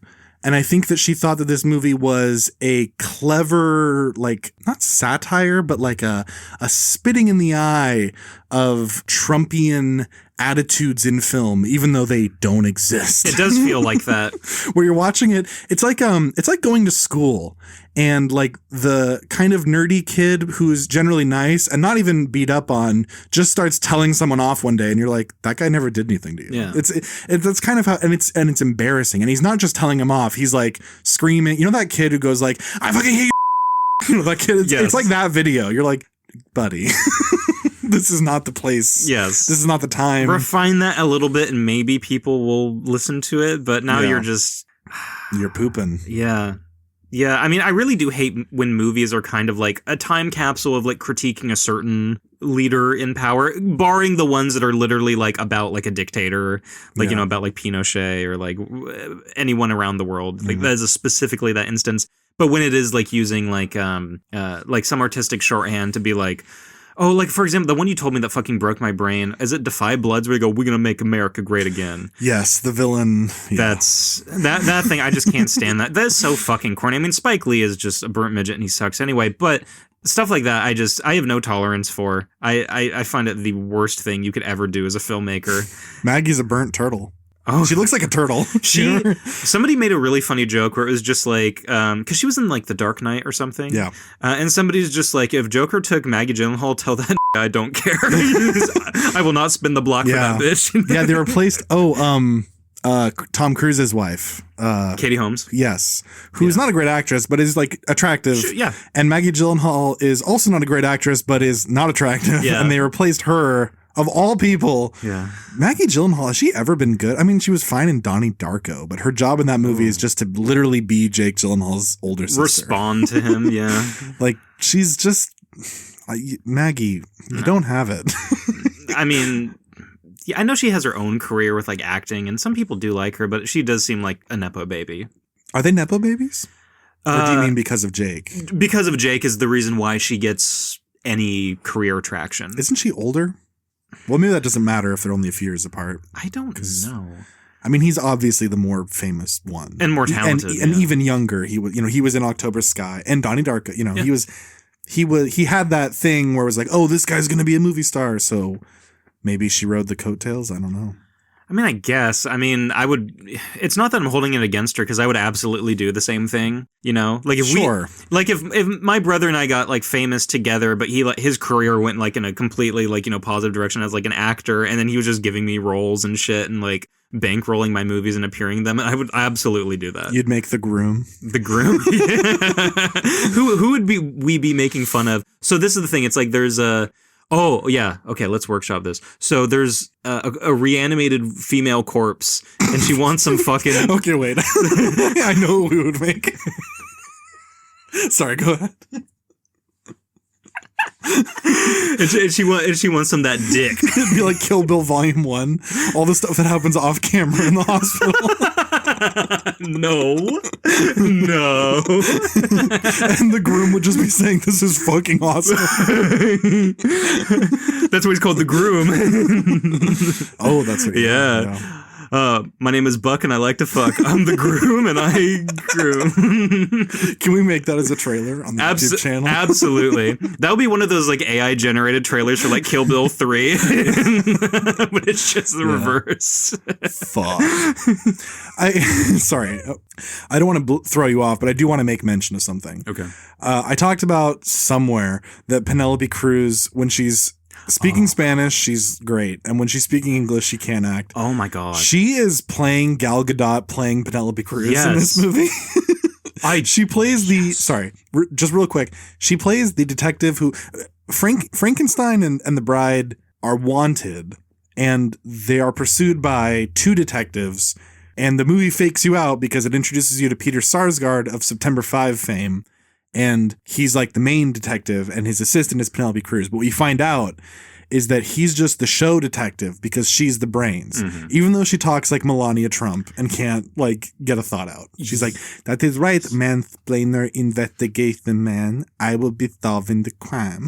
Yes, it's under the guise that she's like a writer or something and she's tagging along with him. Yeah, his assistant. Exactly. Taking notes for like him. that. And he's just like, and he's like, I know what the fuck to do. And yeah, you are right. I don't know why... Even like Maggie didn't say, hey, Penelope, you kind of like Isaac Leon all over your lines. Can you do it again and say all the syllables this time? You're not doing the best job of playing the brains of the operation. Yes. Meanwhile, the stupid straight white man is just there for... I don't know. So the other detectives, because they'll tell him the details. Yes. And she's like, when did you find the body? And they're like, okay, dame, get the fuck out of here. By the way, I love your tits because I'm a man. Suck my dick. I want to rape you. But yeah, it's all, because this is meant to be like a commentary on like misogyny. Okay, bitch. Suck my dick. I want to rape you. I'm sorry. That's so funny.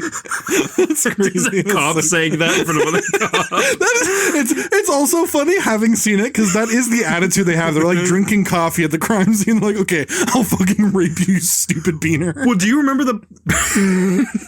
That took me a second. Do you remember the part where the bride is and Frankenstein are driving and then Louis Cancel Me, however you pronounce his fucking WAP name, he's a cop and he pulls him over and he just tries to rape Jessie Buckley. Do you remember that? That must have been after I left. Okay. I left like 2/3 of the way through. Okay, because I need to explain something to you then.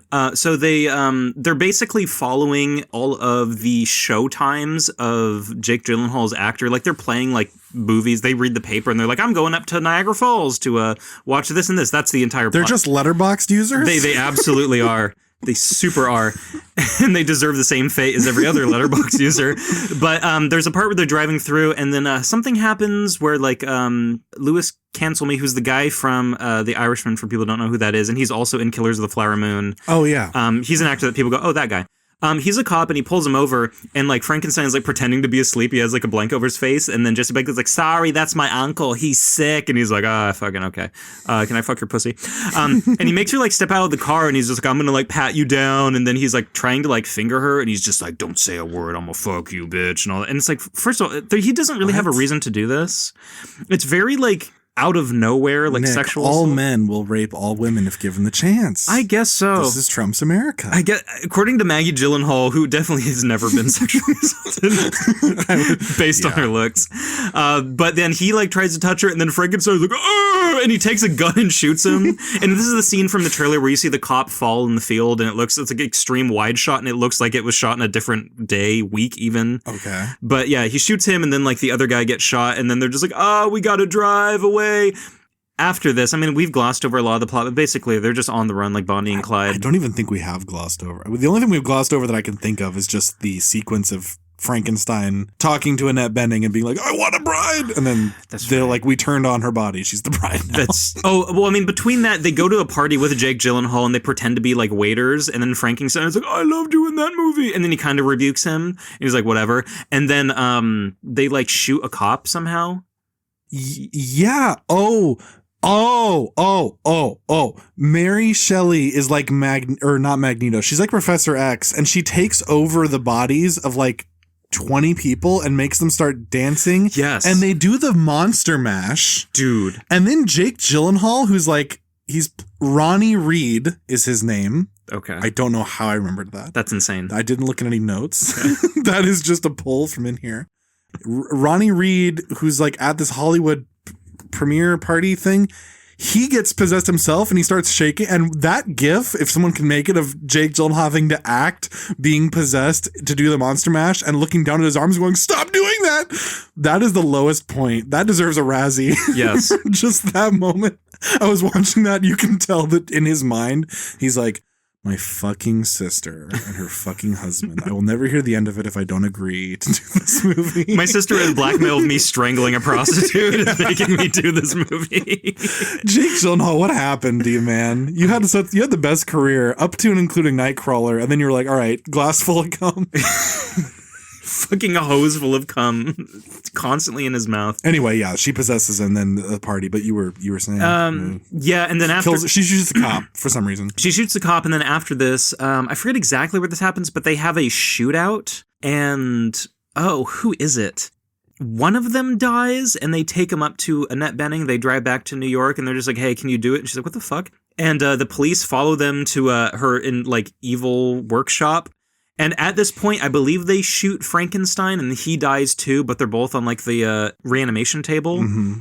And then Penelope Cruz comes in because Peter Sarsgaard, like, he's just like, I can't. He reveals that like he knew the bride when she was just a person because she fell down the stairs and broke her neck. But she was a prostitute that they used to get information. She was like an informant, mm-hmm. and he like tried to fuck her, and then she was like, I don't know about that, and he's like, damn. Oh, so he wants her dead so she can't me too him. Well, no, actually you would think, but he's actually a feminist, and he's like, I feel bad, I have all this white guilt, and movie. It's not great. He gives, you know what he does, and this is the most hilarious thing because this is just not how this works. He says, I'm gonna retire, here's my badge, you're a detective now.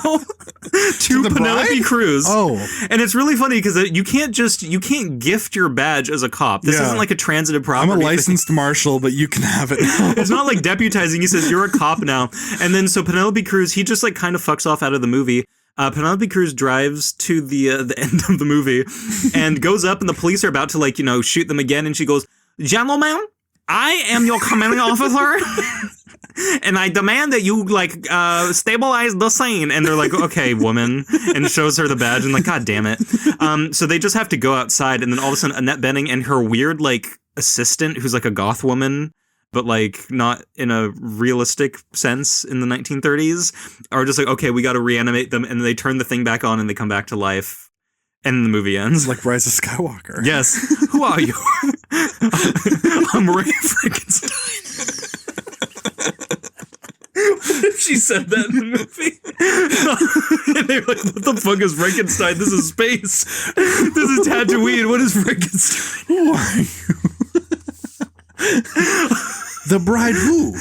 Because doesn't she say Ray and then she goes Ray who? The bride of Frankenstein. The fucking bride. Dude, this is the worst fucking movie of, yeah. I mean, there were some other things that were kind of in contention of just like, what the fuck? But this is the most just like, because here's the thing. I watched the first half of this movie drunk with the subtitles on, and I was kind of getting where it was going. And I watched the second half sober the next day, and I turned subtitles back on. I was like, I don't know what people are saying. I don't get it. I walked out of House of Gucci. Yeah. I've only walked out of a few movies, but Bride was one, House of Gucci was one, The Green Knight Not that that's like as bad as these other movies. I was just so bored during the Green Knight. That looked bad. I was halfway through it. I was like, but I hated House of Gucci so much. And when I was watching that, we talked about with Gotti. I was like, if you think that John Travolta is bad in this, you're very privileged because I've seen some real shit. House of Gucci, I feel privileged thinking that was the worst thing because, you know, I watched Blonde like literally years after. Yeah. And that's even Blonde is like better than I think The Bride is like actually the worst thing of this decade and maybe even of the 2010. Like I can't think of anything in the 2010 of this millennium. Professional. Wow. Here's the thing. There's like, you know, Jonah Heck. Well, no, that's a professional movie. There's shit like Gunslingers, and then there's shit like The Bride. Like The Bride, on that level of movie with that much money and that much talent in front of and behind the camera, in that ecosystem, I think The Bride takes the cake. No pun intended. I think what actually makes it the worst is just the hubris that she thought she was doing something like, yo, this feels like a Hillary movie. The fact like this was meant to be a thing of like, you know, this is our fight song, this is for us girls, and then it turns out to be something that just like completely like this is my bride song.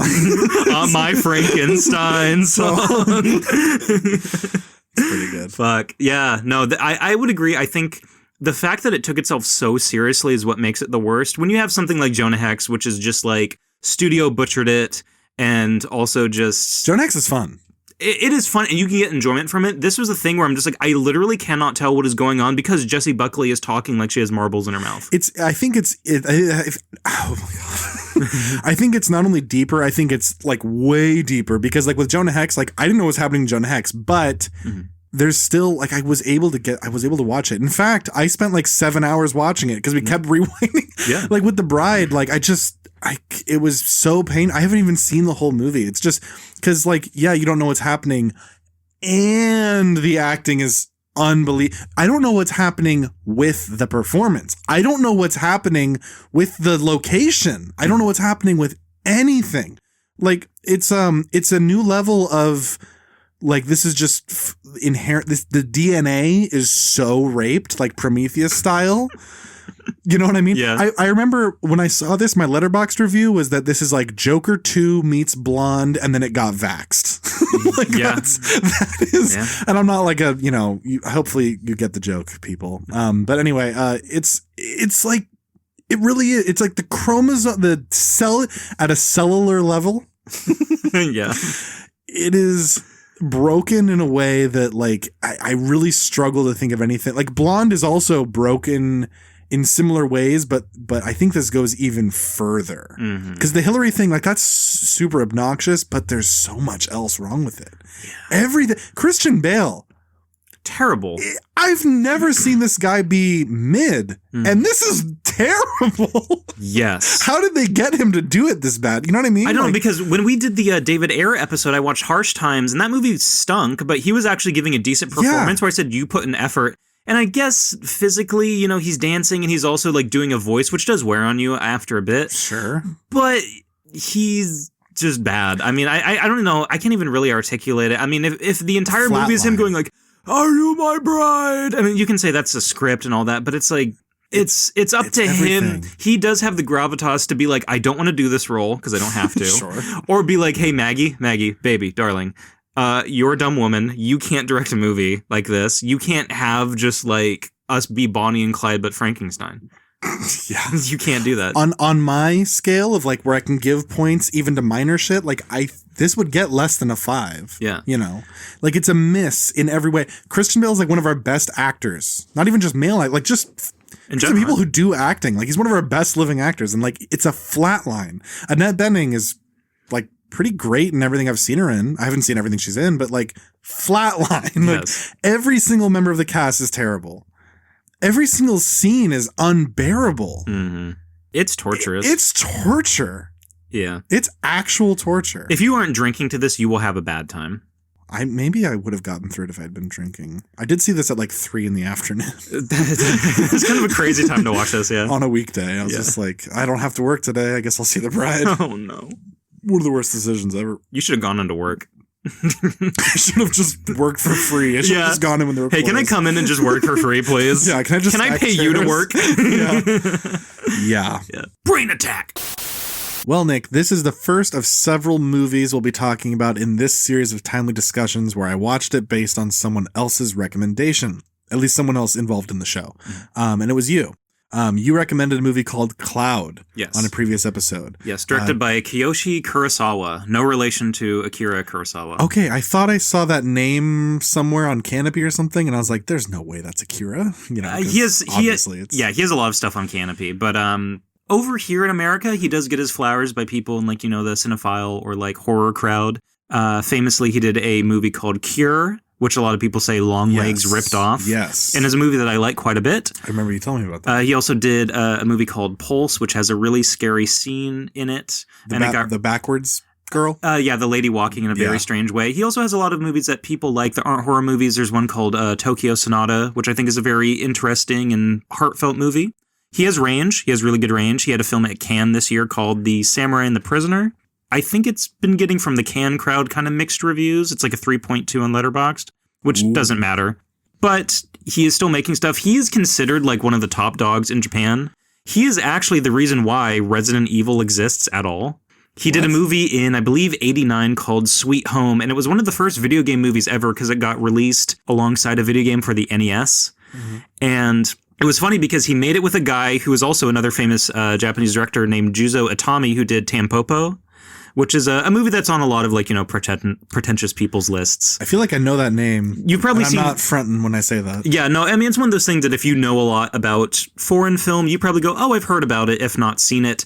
He butted heads with Juzo Itami on that movie because Itami just recut it when it went to release. And he's like, hey, this isn't the thing I put in theaters. And he sued him and lost. And Kurosawa was just like, okay, fuck you, dude. Juzo Itami then got thrown off a skyscraper by the Yakuza.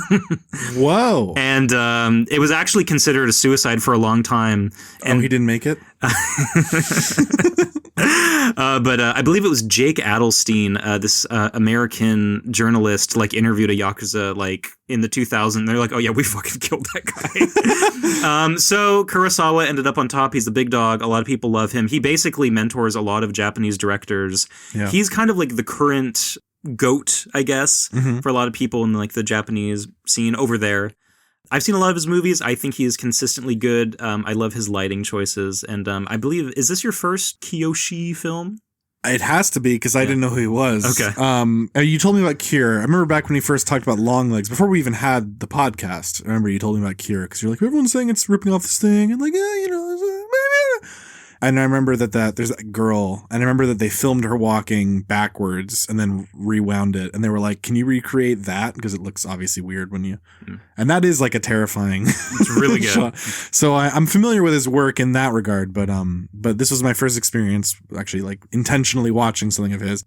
And you mentioned lighting choices, liking his lighting. I mean, I've only seen the one movie, but that reminded me of something of I wasn't even going to mention this, but Cloud did give me the same feeling that I had when I watched I forget his name, but he made he makes what I called, you laughed at me because I called them relaxing, Dragged Across Concrete and Brawl in Cell Block 99 Problems or whatever the fuck. Oh yeah. Bone Tomahawk. What's that guy's name? Craig S. Zoller. Craig Zoller. That's yes. Craig, yeah. Yes. Cloud reminded me a little bit of those in that when you watch those movies, I mean, they're well made, but it kind of, the exposure is just a little weird. It doesn't feel like it was lit. It kind of looks and this is something that doesn't matter to anybody, but when you show up to a space and you just film it exactly as it was, it often looks kind of strange because when you're watching a movie, even though it's hopefully done where everything looks naturalistic and not like it's a movie that was lit, strangely, when you film something exactly as it is, it looks fake. And when you film something in a very fake way, it makes it look real. It's a strange,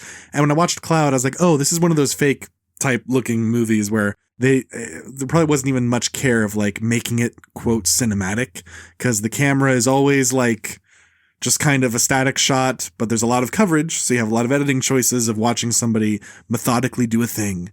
And that for me translates to relaxing, even though the story is stressful. It is stressful. It becomes super stressful. Yeah, definitely. But I liked it. I remember that when we talked about it, I think I think you intentionally kept it vague. You described the premise and you were like, but you should, it's worth your time. And I saw that it was on Canopy and I was like, hey, okay, cool. And I turned it on, watched it. I also don't really want to say too much about it because I think if you know where it's eventually going, you're probably going to be kind of bored in the first half because you're like, well, when is that thing going to happen? Yeah. But me going in not really knowing what was going to become of the situation, I was like, oh, great, cool. Good experience.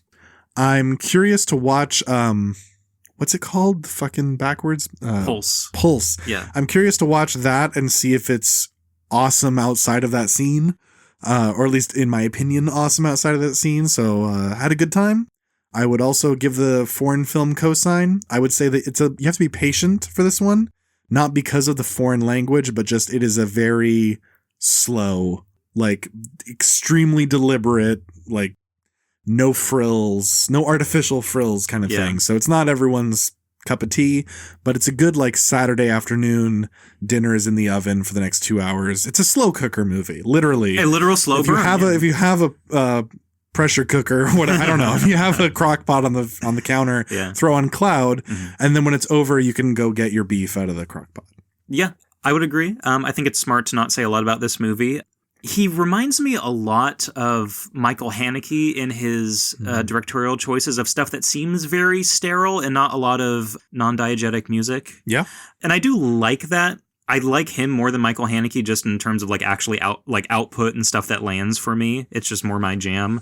I love how Kurosawa, which I'll just call Kurosawa from now on so people don't get confused. I love how he photographs the mundane aspects of life and makes them seem sinister. There are certain things in this and stuff in his short film Chime, which I'll talk about in a little bit, where the lighting is just stuff of like, it's a room and it's like the actual light coming through the window.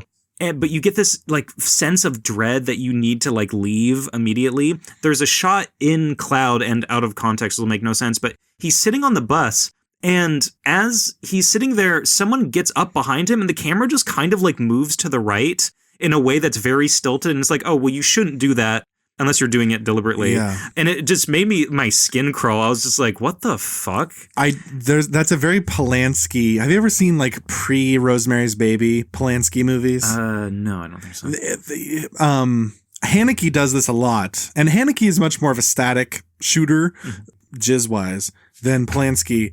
Because, he's got a hold of him. Because of all the rape. That's the joke I'm making. But Haneke does that a lot. He plays in that type of sandbox of like the way that I'm positioning the camera makes the viewer feel like something's unsafe, even when it isn't. And Audition has moments of that, like when the girl gets out of the cab, and the way like just using negative space or perspective, where you're like, well, I'm being told to be looking out all the time, and so that it just gives you that it really puts you in the character's seat of feeling like danger could be lurking or whatever. That's a very effective move. And he does it well, and I felt a lot of Polanski influence, and maybe and I think Haneke is influenced by Polanski. This Kurosawa guy could be influenced by either one of them or other people. Who knows? But I co-sign that. That's real shit. Yeah. I'm trying to remember because I did see an interview where he talked about some of his influences, and there could be a ton of things. I know he has mentioned before broadly Cassavetes. Is an influence. And that's interesting. He makes horror movies, and he makes more like stuff that is like kind of just like family drama. So he does have like a range. This isn't like, a pigeonhole thing of everything has to be scary. You know? There's another scene, and this is in the trailer, so people, can just look at this online. There's a guy that is peering through. It's kind of like a door you would have in the office where the glass isn't fully see-through, but you can see kind of like the silhouettes. Frosted glass. Thank you very much. And he's like getting really close to it, and he's like has a bag over his head, and that was in the trailer. And the context of the movie is not exactly what you think it would be with that, but watching that in the trailer like made my skin crawl too. Just the way that it's such a simple thing, but a lot of other directors would have done it so much more poorly. Yeah. But looking at him, I'm just like, damn, he has a sauce. He makes everything terrifying, and I love him for it. Yeah. He's so good at what he does. I can't really speak to his like body of work and be like, he always does it, but if Cloud is any indication of what he's typically shooting for, then definitely, because it's pretty standard output, honestly. From the stuff I've seen, he doesn't really, he has movies that aren't well reviewed. He's done some like stuff with foreign productions with like English speaking cast. Yeah.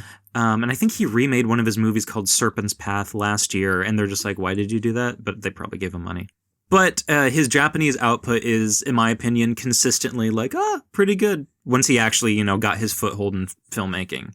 I can't like really say too much about it because I haven't seen all his stuff, but I did just stumble into a collection of all of his movies online.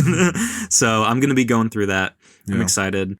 But 1 year ago, he released a short film online, and it just came out in theaters in the US for a limited run, and I'll talk about that in a little bit, but it's called Chime. It is only 40 minutes long, and this was originally released as an NFT back when people still cared about that shit. Now, I will put this out in the open. NFTs are the dumbest fucking thing that has ever existed. Mm-hmm. If you ever paid for a JPEG of a monkey for $1 million, you deserve to get the rug pulled out from underneath you. Yeah. Dumbest thing ever. The blockchain is going to collapse one day. Nobody cares. It's not fungible, Nick. Dude, it's super fungible. I funged it all night.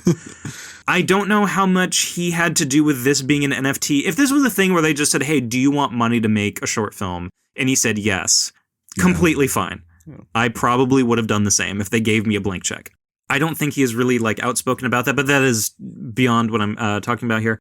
I thought this was a really great short film. This is kind of like Cloud in the sense of slow burn, not as slow because it's 45 minutes, and it does get into the meat and potatoes fairly quickly for what you're expecting.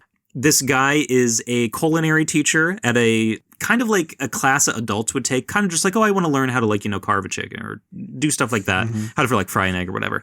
And one of his students is in the back, and the student is acting like kind of antisocial, like not really following instructions, cutting in the wrong way, in a way that is almost detrimental to his health.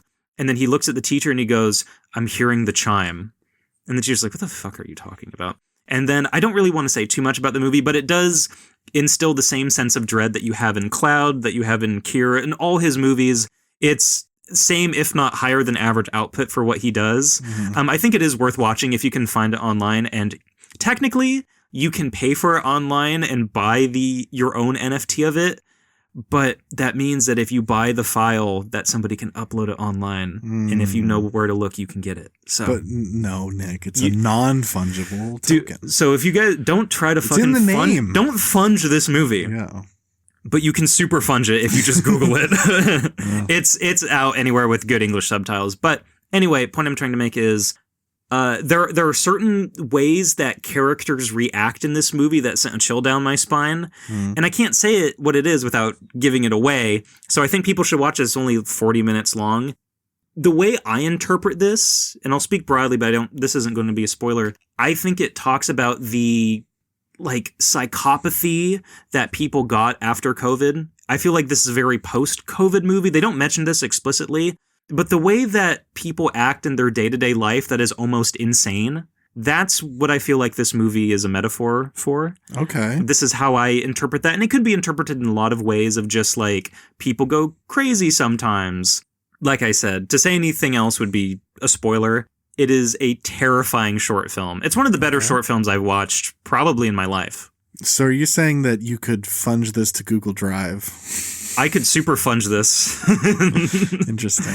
I think I actually sent it in our Discord. Oh, okay, cool. Yeah. It is worth it. It's 40 minutes. When you have, I don't know, when you're baking something in the oven that takes an hour, put this on. Yeah. You won't regret it.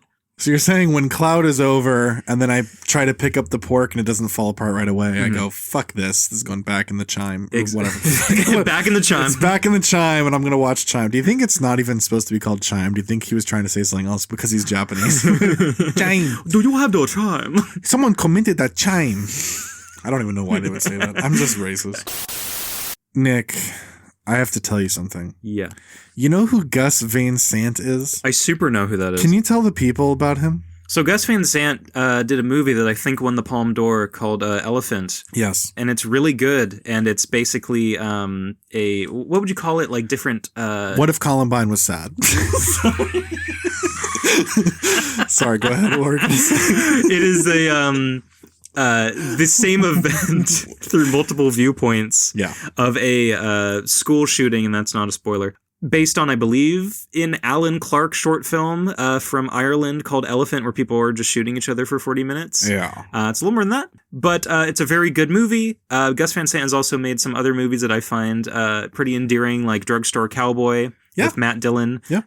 Very Portland movie if you want something from the Pacific Northwest. Paranoid Park he did with Christopher Doyle, who was Wong Kar-wai's DP, and it fucking sucks dick because the kids are terrible actors. Yeah. But it's also in Portland. Good Matt Damon? Matt Damon? Which Matt Damon? Good Matt Damon. He made Good Will Hunting. Oh, that's fucking... Yes, god damn it. I forgot. It's really funny because like when you watch his other stuff, you're like, oh, this is just not at all. Gus Van Sant movies are either like Milk and Good Will Hunting, or they're like Columbine. There's like no, I mean, there is an in between, but or a guy doing drugs. They're like very indie. Like this is a movie that goes to Cannes, or this is a movie that goes to the Oscars, and there's kind of no difference. Like I Sea of Trees went to Cannes, but apparently it was terrible. It's about the suicide forest, the Logan Paul forest. Oh yeah, I didn't even hear that. So if you haven't heard of a Gus Van Sant, stay away. Stay away. Yeah. Yeah, if it's less than 1,000 reviews on IMDb, then don't go near it. But he is a gay man, and but we're not going to hold that against him. And he makes movies that are sometimes unbelievably bad. He makes movies that are often kind of interesting to people who like to make things. His movies speak to creatively minded people more than other types of people most of the time. But sometimes he makes things that anyone could enjoy, like Good Will Hunting or Milk. Or even, did he make My Own Private Idaho? I think he did. I think. Whatever. It's hard to remember which things are him and which things are Todd Haynes, because they're both like gay men who make fucking the white hair. He looks like Jim Jarmusch. Yes, thank you. Yeah. All of them. It's like they're one person to me. Yeah. And Jim Jarmusch is basically David Cronenberg in terms of the face. Think about the hair too. Yeah.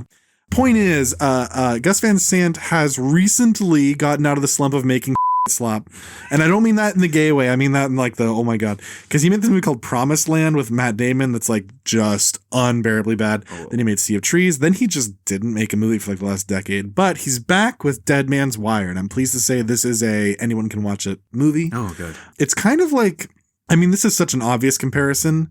This is me being like, it's Michael Mann with Crime 101, but it's kind of like Dog Day Afternoon if it was made by like a Gus Van Sant type. And obviously it was made by Gus Van Sant, but like what I mean by that is I'm taking a hostage and this was a stressful, crazy, scary real life event movie, but it's done by a weird gay guy. Okay. So it's like, it's funny. It's kind of loose with the form. It's really like pretty perfectly done for what it is. It's not trying to be a grand thing, but I would say anyone can watch it and enjoy it. Bill Skarsgård, Pennywise himself, I finally enjoyed him in a movie. Yeah. He's great. He's the main character and he's in almost every scene, and he is just fantastic as this really like relatable, like if you've ever met somebody who clearly was off, but they also had been genuinely fucked over by people. And so they react like how anyone should, but they're also off. So the way they react is a little off. Like he captures that so like pitch perfect. It was like, yes, movies, they're back. Not that they're similar, but like in the sense of, have you ever seen 1 Hour Photo with Robin Williams? Yeah. In the way that he's like a weird guy, but you can tell that people are like giving him shit that he doesn't deserve. Do sick things. Yes. Yeah, that type of... In that sense of just like, well, you are doing a bad thing, but I kind of want to hug you. Yeah. Yeah. Is that what it... hug you with the COVID, like gloves through a wall hug thing. Yeah. Okay. Yeah, kind of. And he's not even playing, like the character he's playing was a real guy.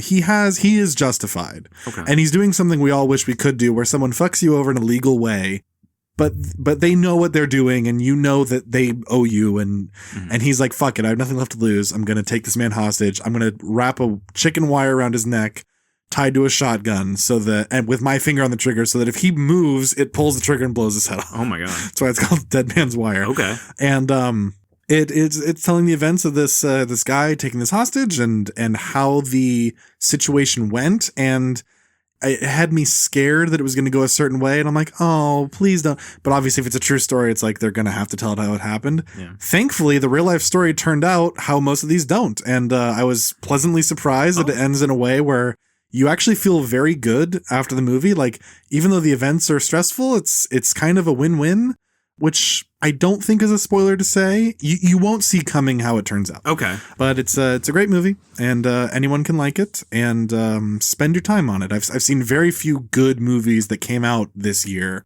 that I also watched this year. This is one of them. Most of the good things I saw this year were made by Matt Johnson. But Gus Van Sant also pulled one out. Nice. At the moment of this recording, it's on Netflix. So if you're not listening the month this came out, who gives a fuck what I just said? But you can find it. It's a major release, so it'll be around. Yeah. When Netflix doesn't just throw away every single license they have after 1 month for some reason. Damn. Yeah, no, that's pretty good because Gus Van Sant always found like he had an interesting voice. I do like to see how, not that a lot of his movies are really about this, but even in Elephant, there is this element of like LGBT filmmakers, how they will... Not that a lot of the way that you act with the world is based on your sexuality, but it does impact certain things. I do like seeing people like John Waters or Greg Araki or Gus Van Sant, how they show just how they would do like a hostage movie. Mm-hmm. And I don't know the real story about what happens with all this stuff. So I am excited to see how their life experience, interacts. I totally get what you're saying. Yeah, there's a certain level of like, it's not quite, because this sounds so obvious, but like, it's more feminine because they're gay. Like, it's not quite feminine, but there's like a more like, there's a more even-handed kind of humanistic approach where like with Caleb Huron, not that I've seen his stand-up, but like the way that you were describing it, the way that it's like, because he's gay, because he has a different perspective than most men, he's going to put things in a certain way where you wouldn't necessarily think to put them, because his life experience is different. He's from the same exact culture as us, at least, shares a lot in common, but there's a very distinct thing where it's like hit the prism through which life refracts, through him to back to you from him talking.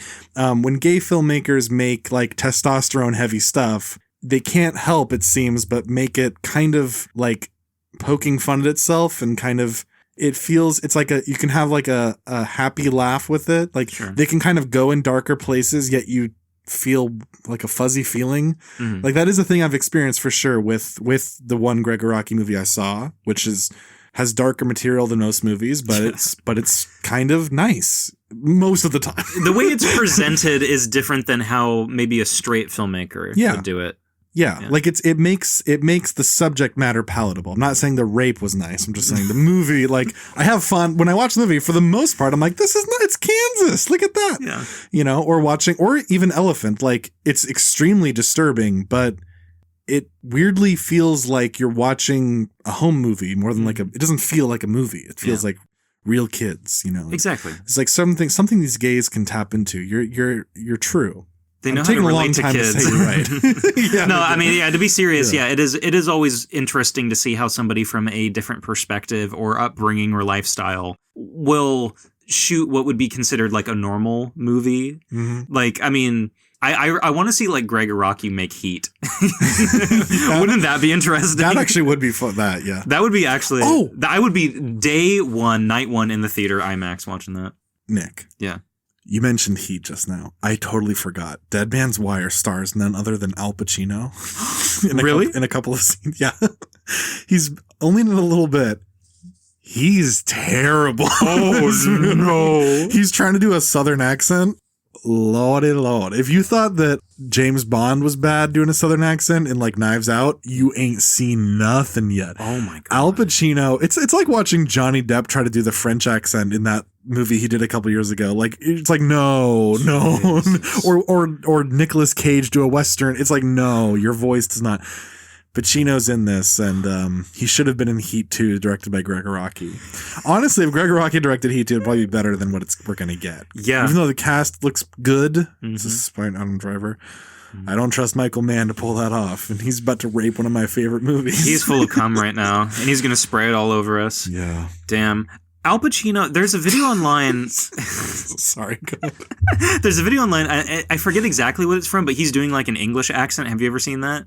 Pacino? Pacino's doing like an English thing, and he's like, "Oh right, dang, what?" It's not good. It is like who's the guy in Mary Poppins? Is it Dick Van Dyke? Yeah. Who's doing like the generationally terrible English accent that all Brits are just like, fucking no. In a Chitty Chitty Bang Bang? No, it's Mary Poppins, I think. Oh, okay. I don't even remember. Basically, every British person is like, this is the worst accent attempt we have ever seen. I'd have to watch. I don't remember. I think it's Dick Van Dyke. But, yeah. Oh, it is him. Okay. I don't recall. Yeah. I remember it being like terrible as a kid watching it. Like specifically, I'm like, I don't know. It kind of sucks to see him suck because he can still do like, good performances. Like he was great in The Irishman. Yeah. I thought he's also a baller in real life. He's like one of the oldest dads ever. Yeah, we talked about that. Yeah, which is so funny. He's just like, I think he broke up with that chick too, but he's just like, yeah, I'm just like fucking like 30-year-old like Arabic women. Yeah. He's so cool. I think he's like the 23rd oldest man to father a child. He conceived a child in his 80s. Yes. Which is extremely rare. Mid 80s. Damn, he's so cool. He is. He's the best, but it sucks to hear that he's bad in this. He's not like ruining the movie. It's just when you watch it, it's like, okay, dude. it's a marriage of actor and material. It is not. It is just a very like, hey, Al Pacino's old and fat. We could probably get him to do this scene. Is he acting in a chair like Seagal? Yes. Oh, fuck. He's chair acting in the entire movie. And he's only in 2-3 scenes. Where he's like, he's got a dead man's wire. And then just cuts. And that's the thing. He's like on Ambien. Oh, he's like, damn. well, the thing is that when you do, it's a very Seagal. It's Pacino Seagal. So it's better than Seagal, but he's Seagal. Right? That sucks. Yeah. So brain attack. Brain attack. I watched Stephen Colbert's final episode. Yes. This was a couple days ago as of recording, and my God, if this was my final episode, I would kill myself. Oh, yeah? Fucking boring as shit. So I want to give a little caveat about my complicated relationship with Stephen Colbert.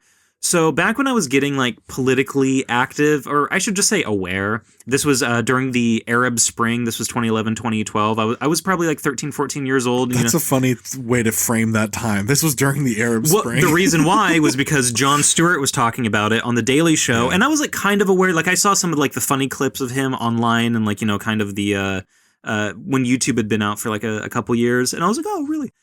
I was watching Daily Show. I was watching Colbert Report, as he calls it, and he did a character that was kind of a caricature of like a hardline conservative, and he was poking fun at these people like Rush Limbaugh and like Sean Hannity on Fox News. Bill O'Reilly, exactly.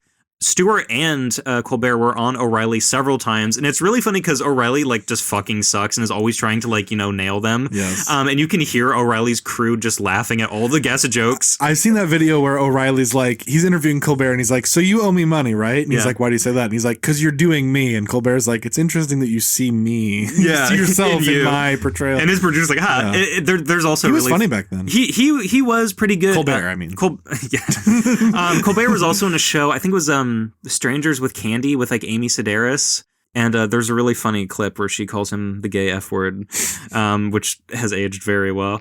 But anyway, he used to be funny. And then after, I want to say once he, what the impetus was he interviewed Anita Sarkeesian. And I hate that I have to fucking bring this bitch up again. And I'm going to do it in a future episode. That's a fucking spoiler for something that's happening. Oh, no.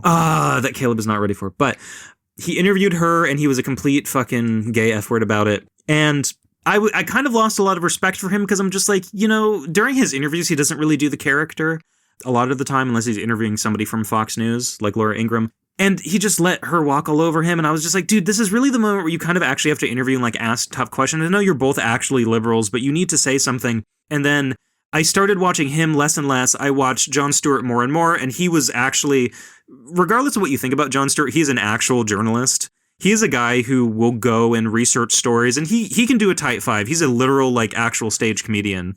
Like, he was, with Dave Chappelle in, like, DC and doing shit with him. Yeah.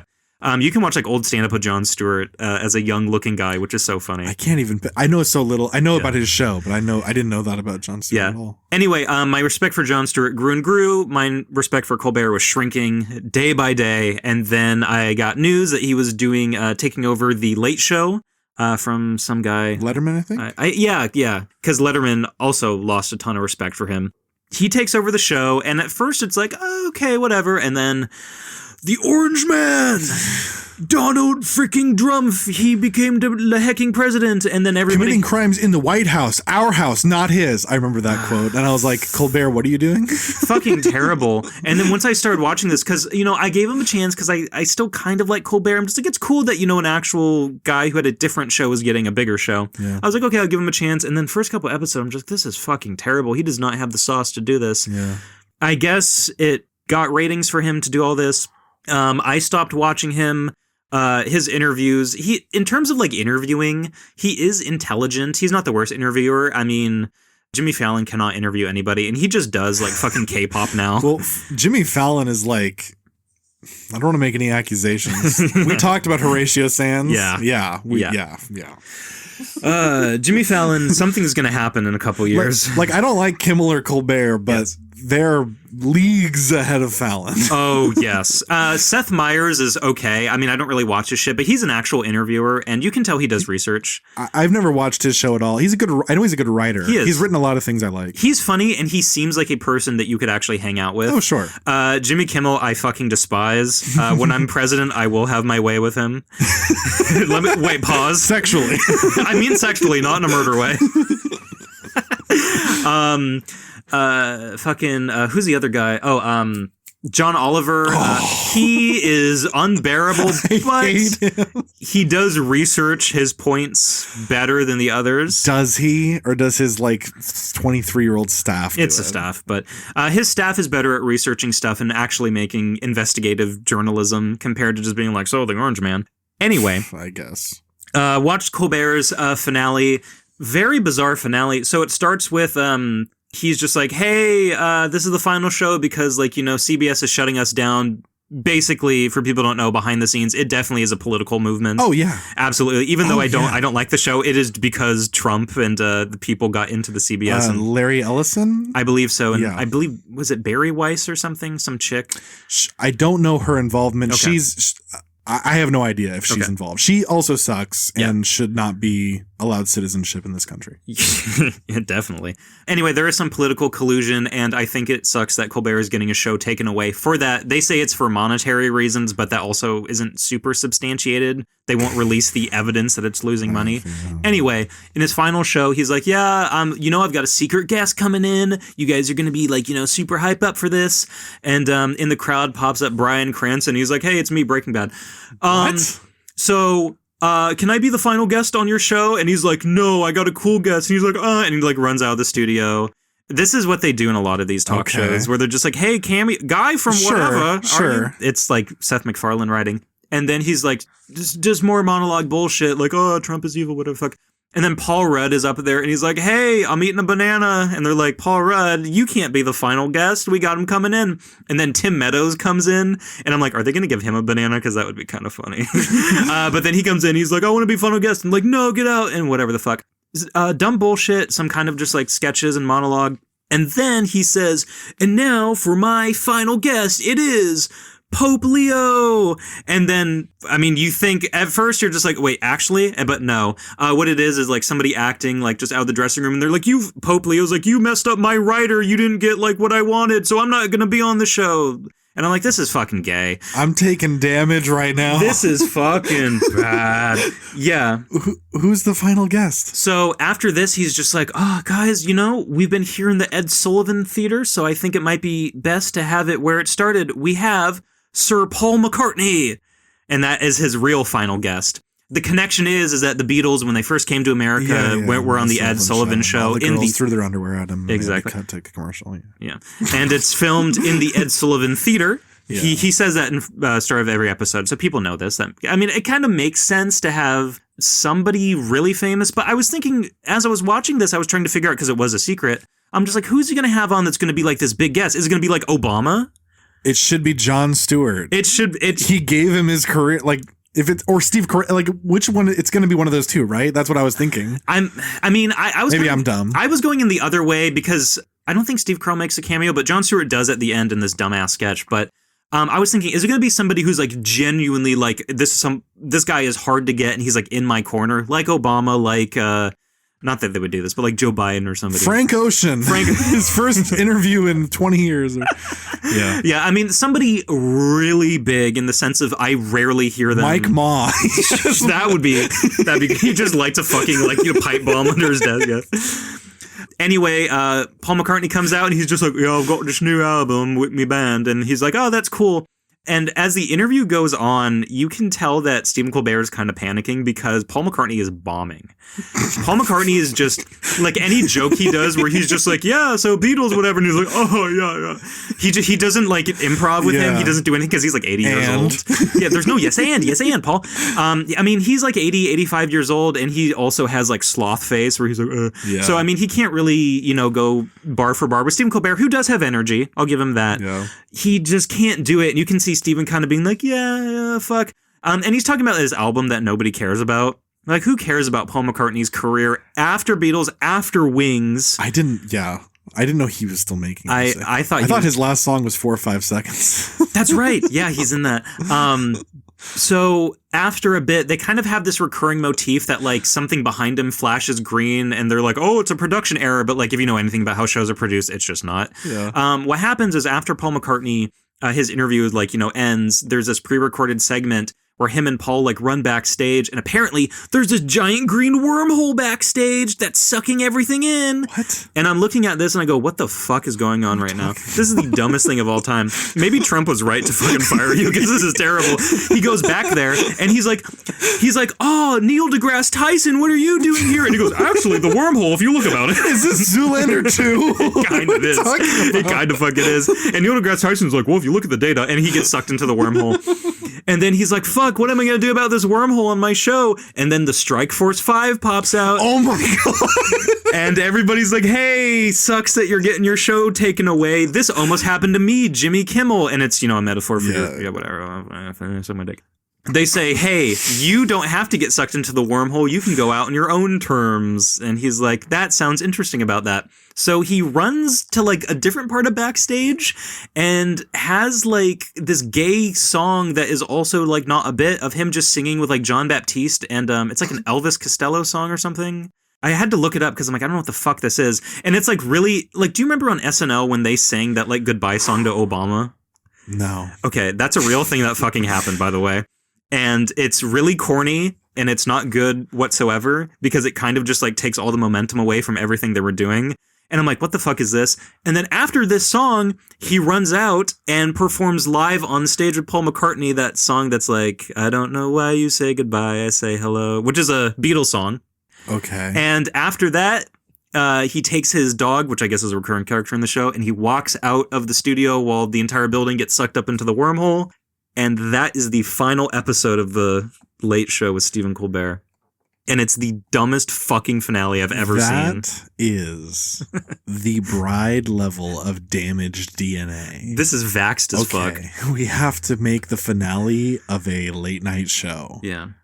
Oh, should we bring in people that are known to be associated with you that have goodwill with the public? Nah. John Baptiste, Paul McCartney, Neil deGrasse Tyson, and it's a wormhole.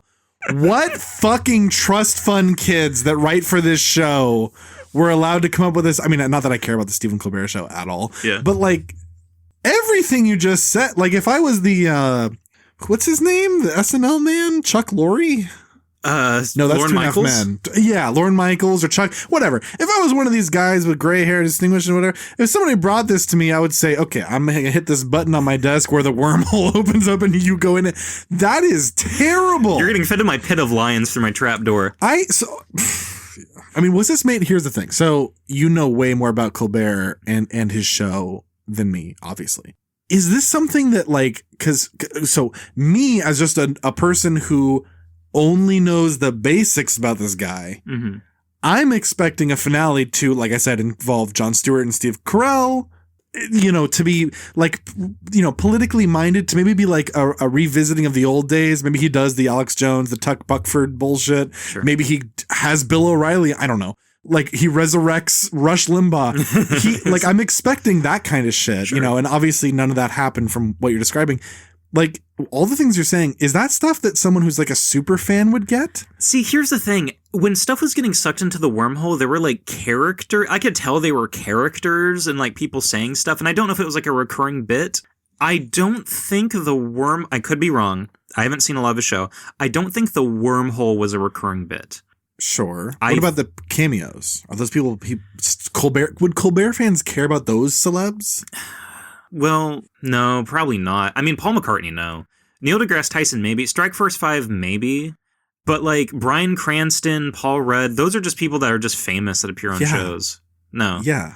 It's one of those things that it feels very impersonal. And it's like, you had a lot of time to prepare for this. Yeah. And not that I expected the Pope to actually be on the show, but I expected somebody more famous than fucking Paul McCartney. Like, I get the connection to Ed Sullivan, but that was just such a limp-wristed ending. That would, if you were good, what you would do is you would say, well, we are in the Ed Sullivan Theater, so maybe we'll interview Paul McCartney. And then you cut to, they actually got Paul McCartney, like what they did with the Bryan Cranston joke, where he's like, oh, fuck off, Paul McCartney. And it's like, it's funny that you just got probably the most famous, in terms of like impact on music, living today. It's him and Ringo, but come on, Ringo's not going to interview. So it's like, oh, isn't it funny that he just got rid of after 1 second that you would use Paul McCartney as a what do you call it, like a fake out.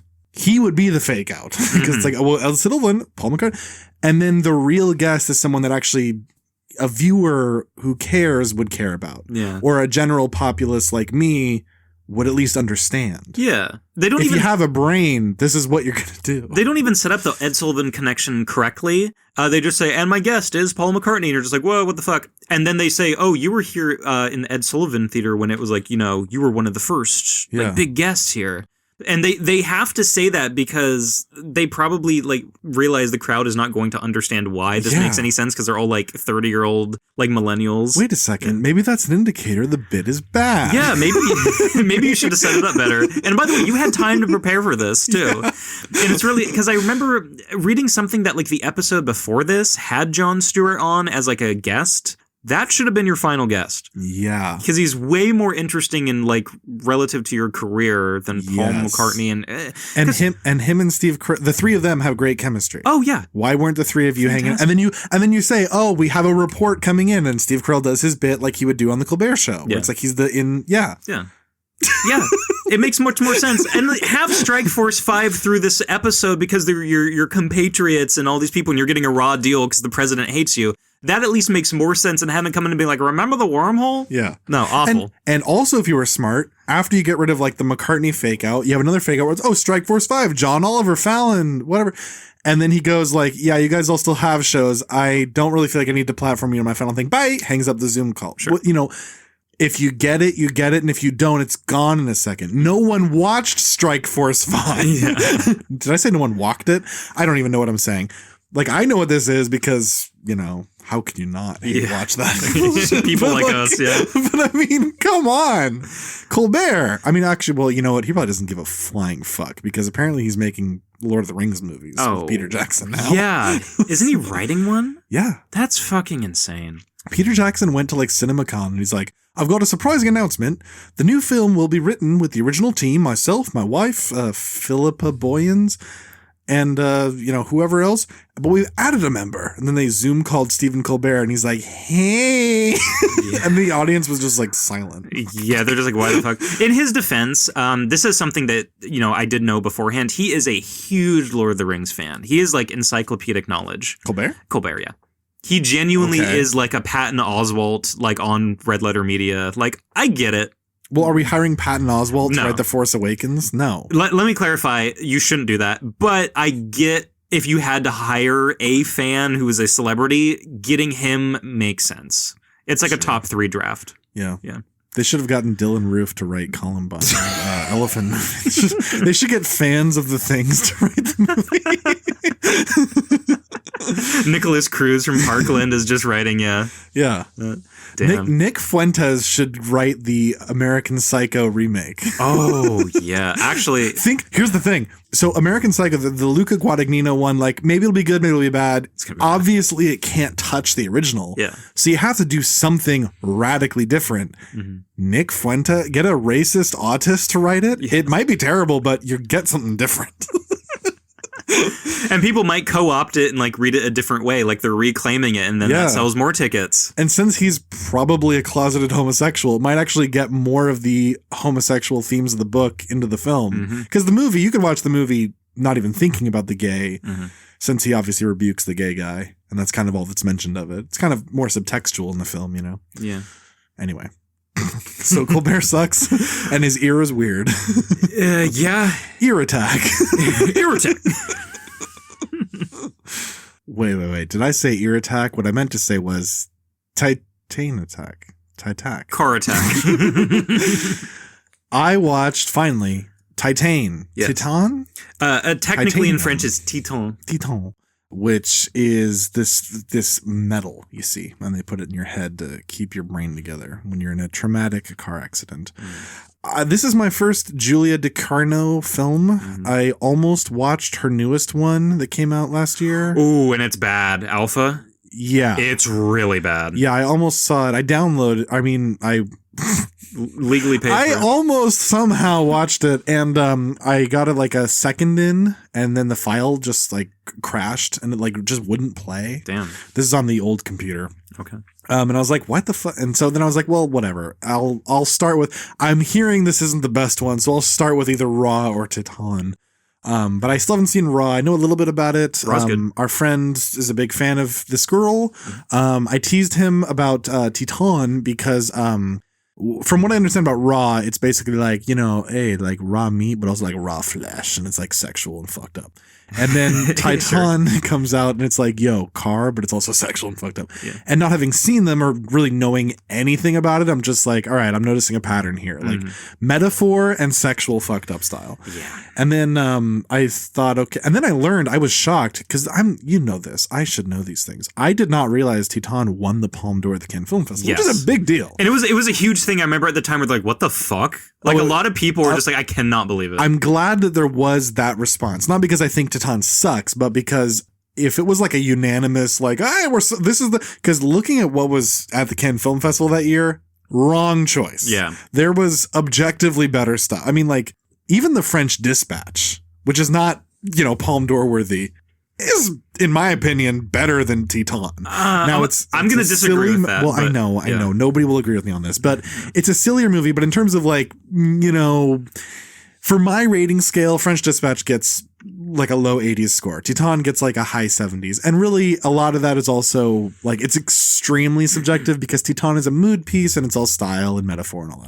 that shit. Which is the kind of thing Cannes goes for. But Drive My Car was at the Cannes Film Festival that year. Fucking The Hero, Oscar Farhad, who made the best movie ever made, A Separation. It's a good movie. Best Cannes. It didn't win the Palme d'Or, obviously. It's a great movie. Tree of Life did, which is crazy. The Palme d'Or, it's interesting because the winner is either like one of the best movies ever made or just some like we're trying to make a statement choice. Specifically this year, because Fjord with Renata Reinsve and Sebastian Stan won the Palme d'Or. Which year?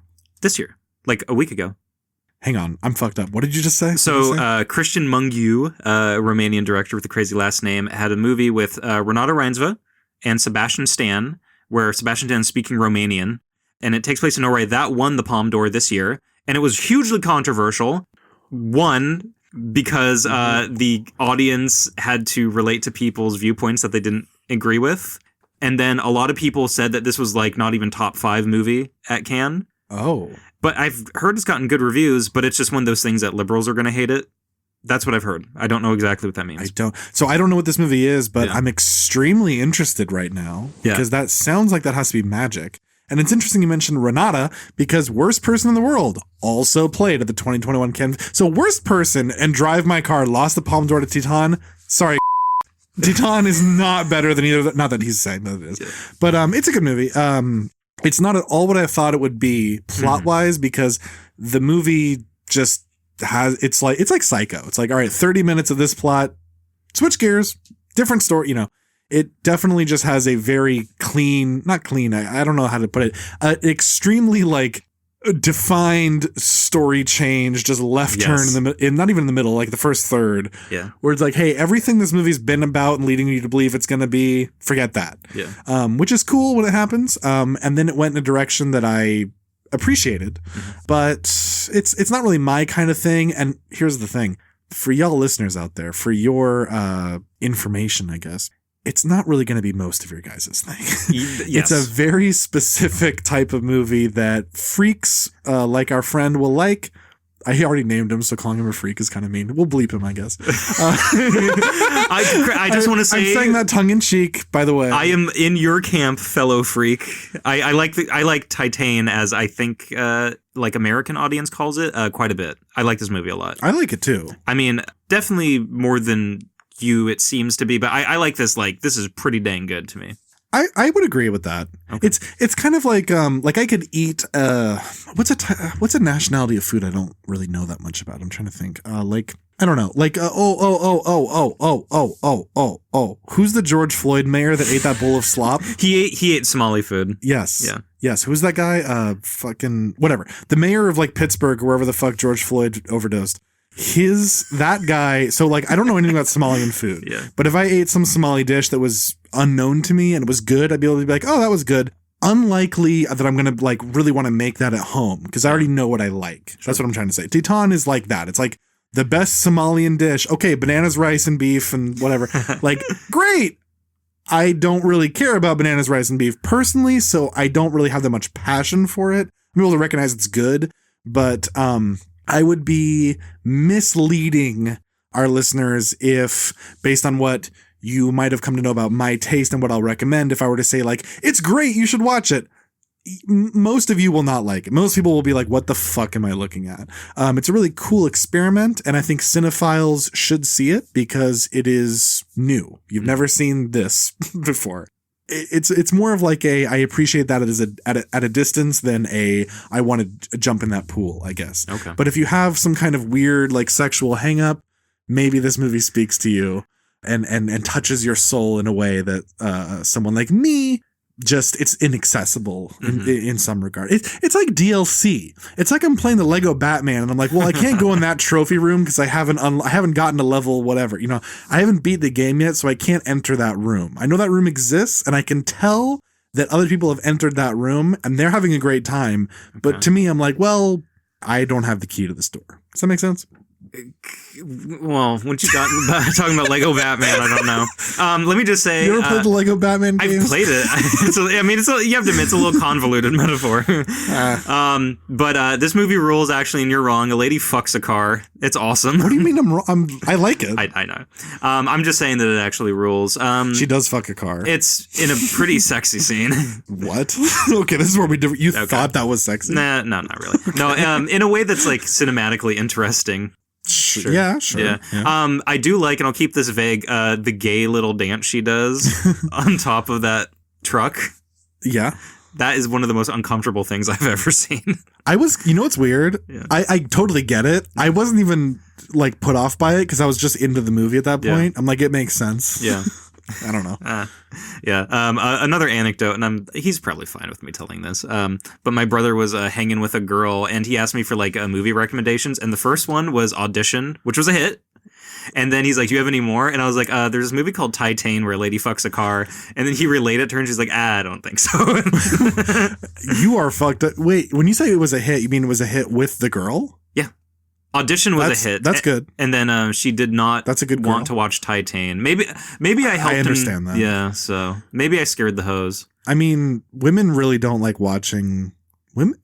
Dude, the Sopranos episode where the girl gets raped, which is like very PG level depiction of rape. Girls don't like seeing that. So watching Titan,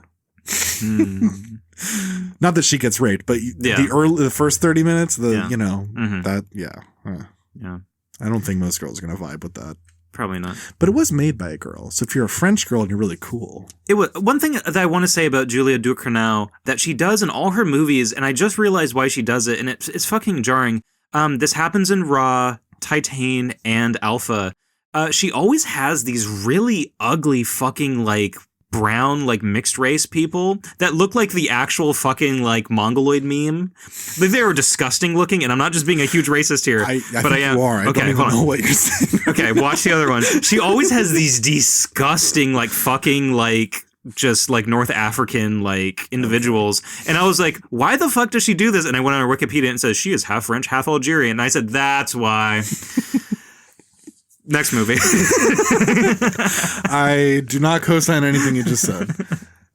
We also were recommended by a different friend who has more normal taste, a movie called Nirvana the Band, the Show, the Movie. Yes. I did not know what this was, what Nirvana the Band, the Show was. I didn't know who Matt Johnson was. I didn't know any of this when it was recommended, but he kept saying, you got to see it. Mm-hmm. And then I tried to see it, and it left the theater near me really quickly. Mm-hmm. And then it left other theaters near me quickly also. Yeah.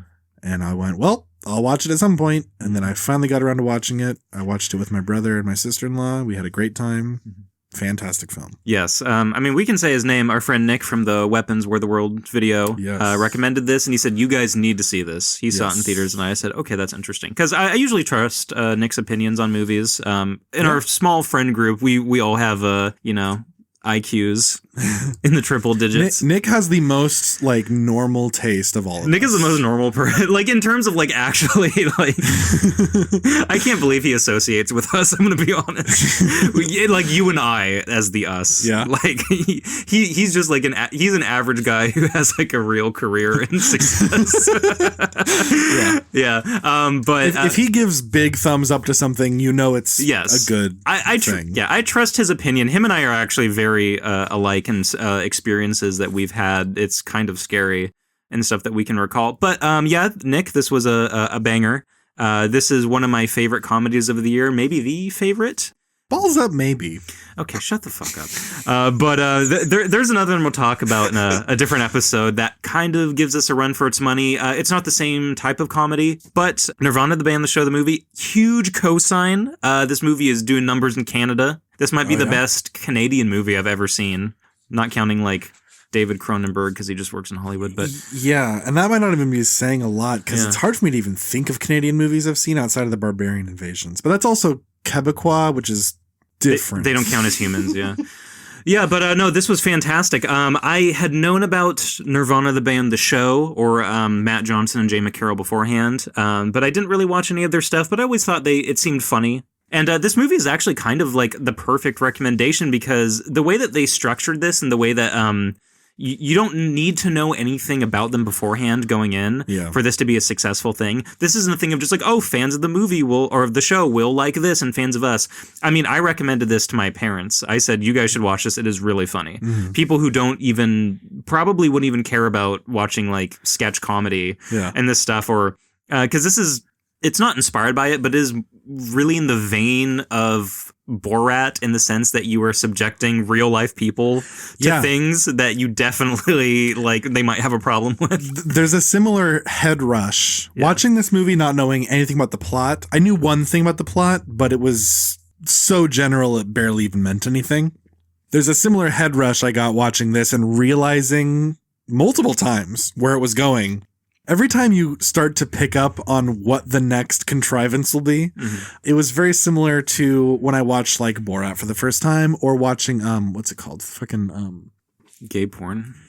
Yeah, when I watched gay porn. Fucking, why am I, whatever, it doesn't matter. Where you go like, well, they're not going to they're going there, not in like a edgelordy way, like Borat, but just where they're being very clever and inventive. And there was a lot of like monkey moment, like, oh my God. Yeah. Wow. Just a fantastic experience. Very short movie. I was sad when it was over. I was like, oh, that's it. But very satisfying experience. I will say I have a claim to fame that I'm very proud of with this movie, which is when the situation involving the tour bus in the middle of the movie happens. Oh, that's my favorite laugh. When it cuts to the real event that they were able to use, I jokingly said, meanwhile, on Bridal Path, which if you don't know, so Aubrey Graham, otherwise known as Drake, he lives in an extremely wealthy area of Toronto called Bridal Path. It's like it's a street technically. It's all these giant mansions. And he has a song called 7 a.m. on Bridle Path from his album. And so I know he lives on Bridle Path. And there was a shooting at his house after the Not Like Us song became very big. Where people were like, you pedophile. And they shot up his place. And there was news footage of it at the time. And when when it started cutting that stuff, I'm like, I joked that. And then they started showing the real Drake footage. And I said to my brother and my sister-in-law, I'm like, wait, this is Drake's house. And then you see Jay McCarroll running outside. And I'm like, how did they fake that? And then our friend Nick is like, no, that's real. Yeah.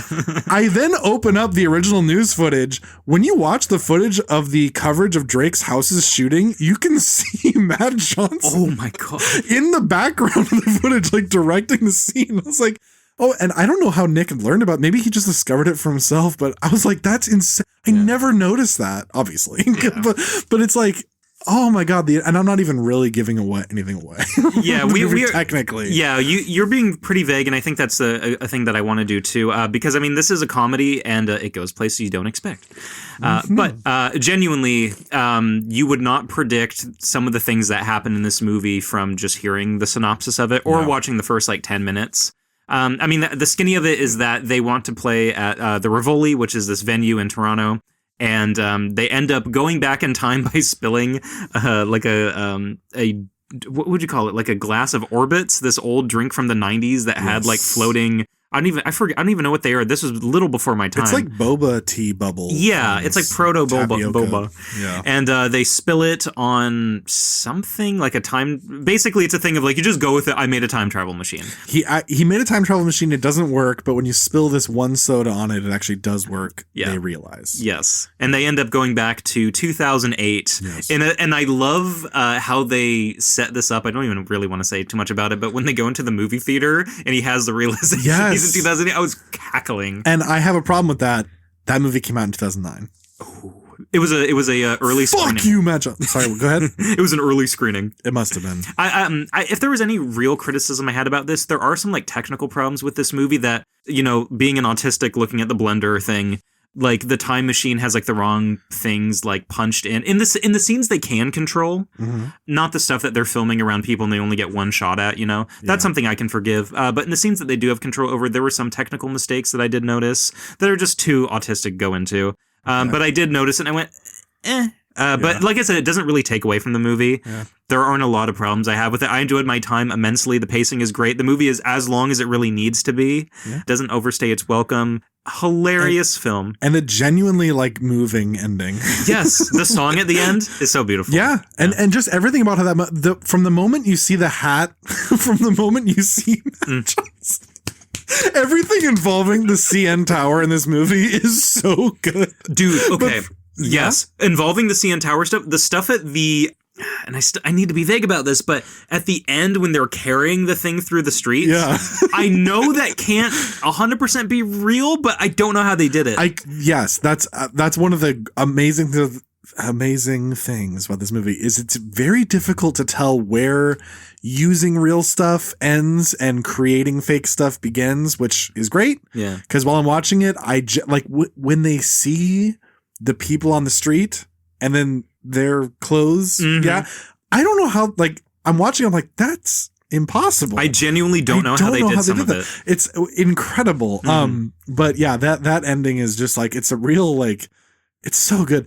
Everything with the CN Tower, I was giggling like a crazy person. Yes. This is one of the funniest, it's funny and it's also It speaks to the soul of somebody who likes to make video content in a very unique way. There is one thing that I won't say it explicitly. There's something I'm very pissed about because while I was watching, there is something that I am working on or that I work on every now and then that it will eventually be done that I thought was unique that I've never seen done before. And this movie does a very similar thing. I'm like, God damn it. They got there first. They stole it. Yeah. So parallel thinking, Amy Schumer. So that made me mad. But otherwise, but while I'm watching this movie, I'm discovering, I'm like, oh, Matt Johnson, oh, okay.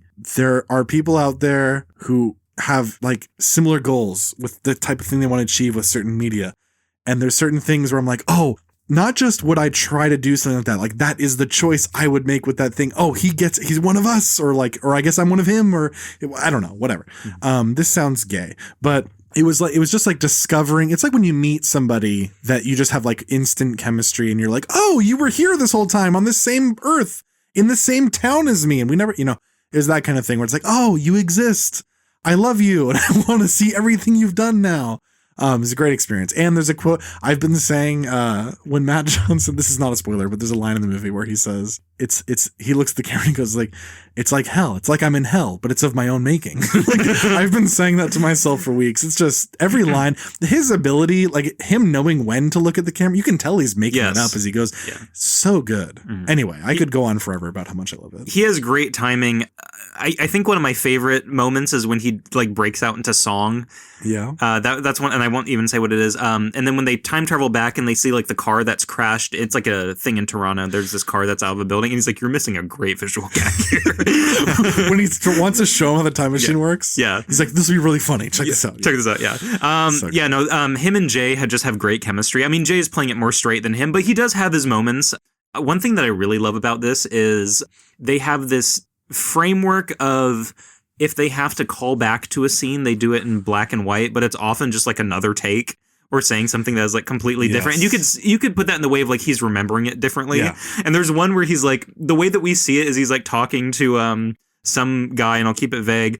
And he's just having a normal conversation, and when it flashes back to black and white, he's like, look at this fucking or something similar to that. Yes. And that made me chuckle. And this was just so my jam. Yeah. And I'm so glad Nick told me about it, because I maybe would have seen it eventually, but the fact that Nick was like pretty like insistent of like, you guys really need to see that. Mm-hmm. Great. Probably the best like good recommendation on here. Balls Up is good for other reasons of like, that is the worst thing ever. Thank you. It's a real 6-7. You're weighing these two things. Well, yeah, it's that. Show the movie. It is that. My brother showed me one episode of the series, and it was fucking hilarious. And it was just like the movie, where they used a real life event that I was like, wow, that's actually brilliant how they did that. Nick showed me one. I think he showed all of us it. It was the they go to like the Force Awakens, and one of them is pretending to be blind, and it's like with a real crowd, and they're sitting in the front row, and I think it's like Matt is just like loudly explaining to Jay, who's blind, what's happening in the movie, and he's just talking super loud, and they get kicked out of the movie, and everyone's like, shut the fuck up. Yeah, like this is some actual like transgressive filmmaking that like Borat could only dream of. Yeah. So if the like Borat, like, is it cinema verite? And it's not really that, I guess, but the using like actual people as actors, non-actors in the scene, just like that type of filmmaking, whatever that's called. If the cringy nature of Borat really got to you, and you're just like, I can't really co-sign this, Nirvana, the band, the show, the movie is like a completely different direction where they are the jokes themselves. It's not being like, look at this fucking idiot. Yeah. I mean, there are people who are funny, like the guy in the hardware store. Some of the stuff he says is just like that funny because of how he is, but they're not really making fun of him. They are doing like creating actual art using non-actors. Yeah. It's the only example that I can think of art that doesn't punch down but is funny. Yes. Yeah. Which maybe that's a Canadian thing. It's kind. Kind comedy. This actually played at the Rivoli. Actually? Or Rivoli, whatever it's called. They did have a screening of this there. So they're in on the joke. I mean, I guess they have to be if you're filming a movie about it. Yeah. In some sense, but yeah, no, great. We need more films like this that are actually creative and take risks. Because this took a huge risk. The copyright. Yeah. If you guys are seeing this. Yes, it is. This is going to play in theaters once. Yeah. This is a great scene. Awesome. I hear, and this is just a rumor, that apparently the physical release is going to have different versions of the movie. I don't know if that just means deleted scenes or like how the movie Clue actually has like different endings you can toggle. Yeah. I don't know what that means, and this is just a rumor as of recording.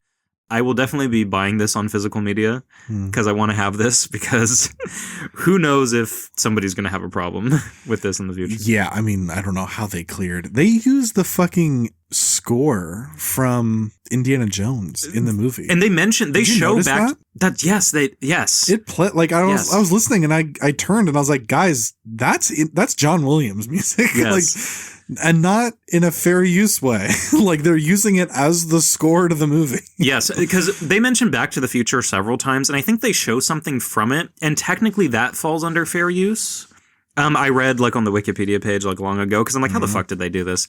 But there are some things that are genuinely like a gray area, and it must be protected by some, like, they must have good lawyers. I mean, whoever is distributing the movie. Is this Neon? Or H1? I don't remember. I have no idea. It doesn't matter. This is something that people, I mean, I don't think they can get the movie like DMCA'd or taken down now at this point. I mean, I have a copy forever. Yeah, so do I. So this is because I have two things on my computer. I have movies to watch that I pay for legally, and then I have just like Movie Bank, and this is in the Movie Bank now. Mm-hmm. If it survives the watch list, it goes in the bank, and it definitely did. And it's rare to do that. I have three things that survive. I have the exact same thing. They're not called that, but the same purpose. Mm-hmm. I have three things that have survived, and it's this, Julian Donkey Boy, and Sentimental Value. Okay. Those are the three that I purchased legally that I've kept. Okay. Because we all know that when you purchase something, you throw it away when you're done watching it. Exactly. I don't need that anymore. Yeah. I don't need that no more. Caleb the laptop, the crime. Your older brother's the podcast, the brother's the man. Matt Johnson, by the way, one of the more unfortunate looking people. He has such a strange look. But I love him. He has an interesting, like, resting face. Like, the stuff he does with his eyes and his mouth. He's very expressive in a way that I rarely see. He just looks like just some guy.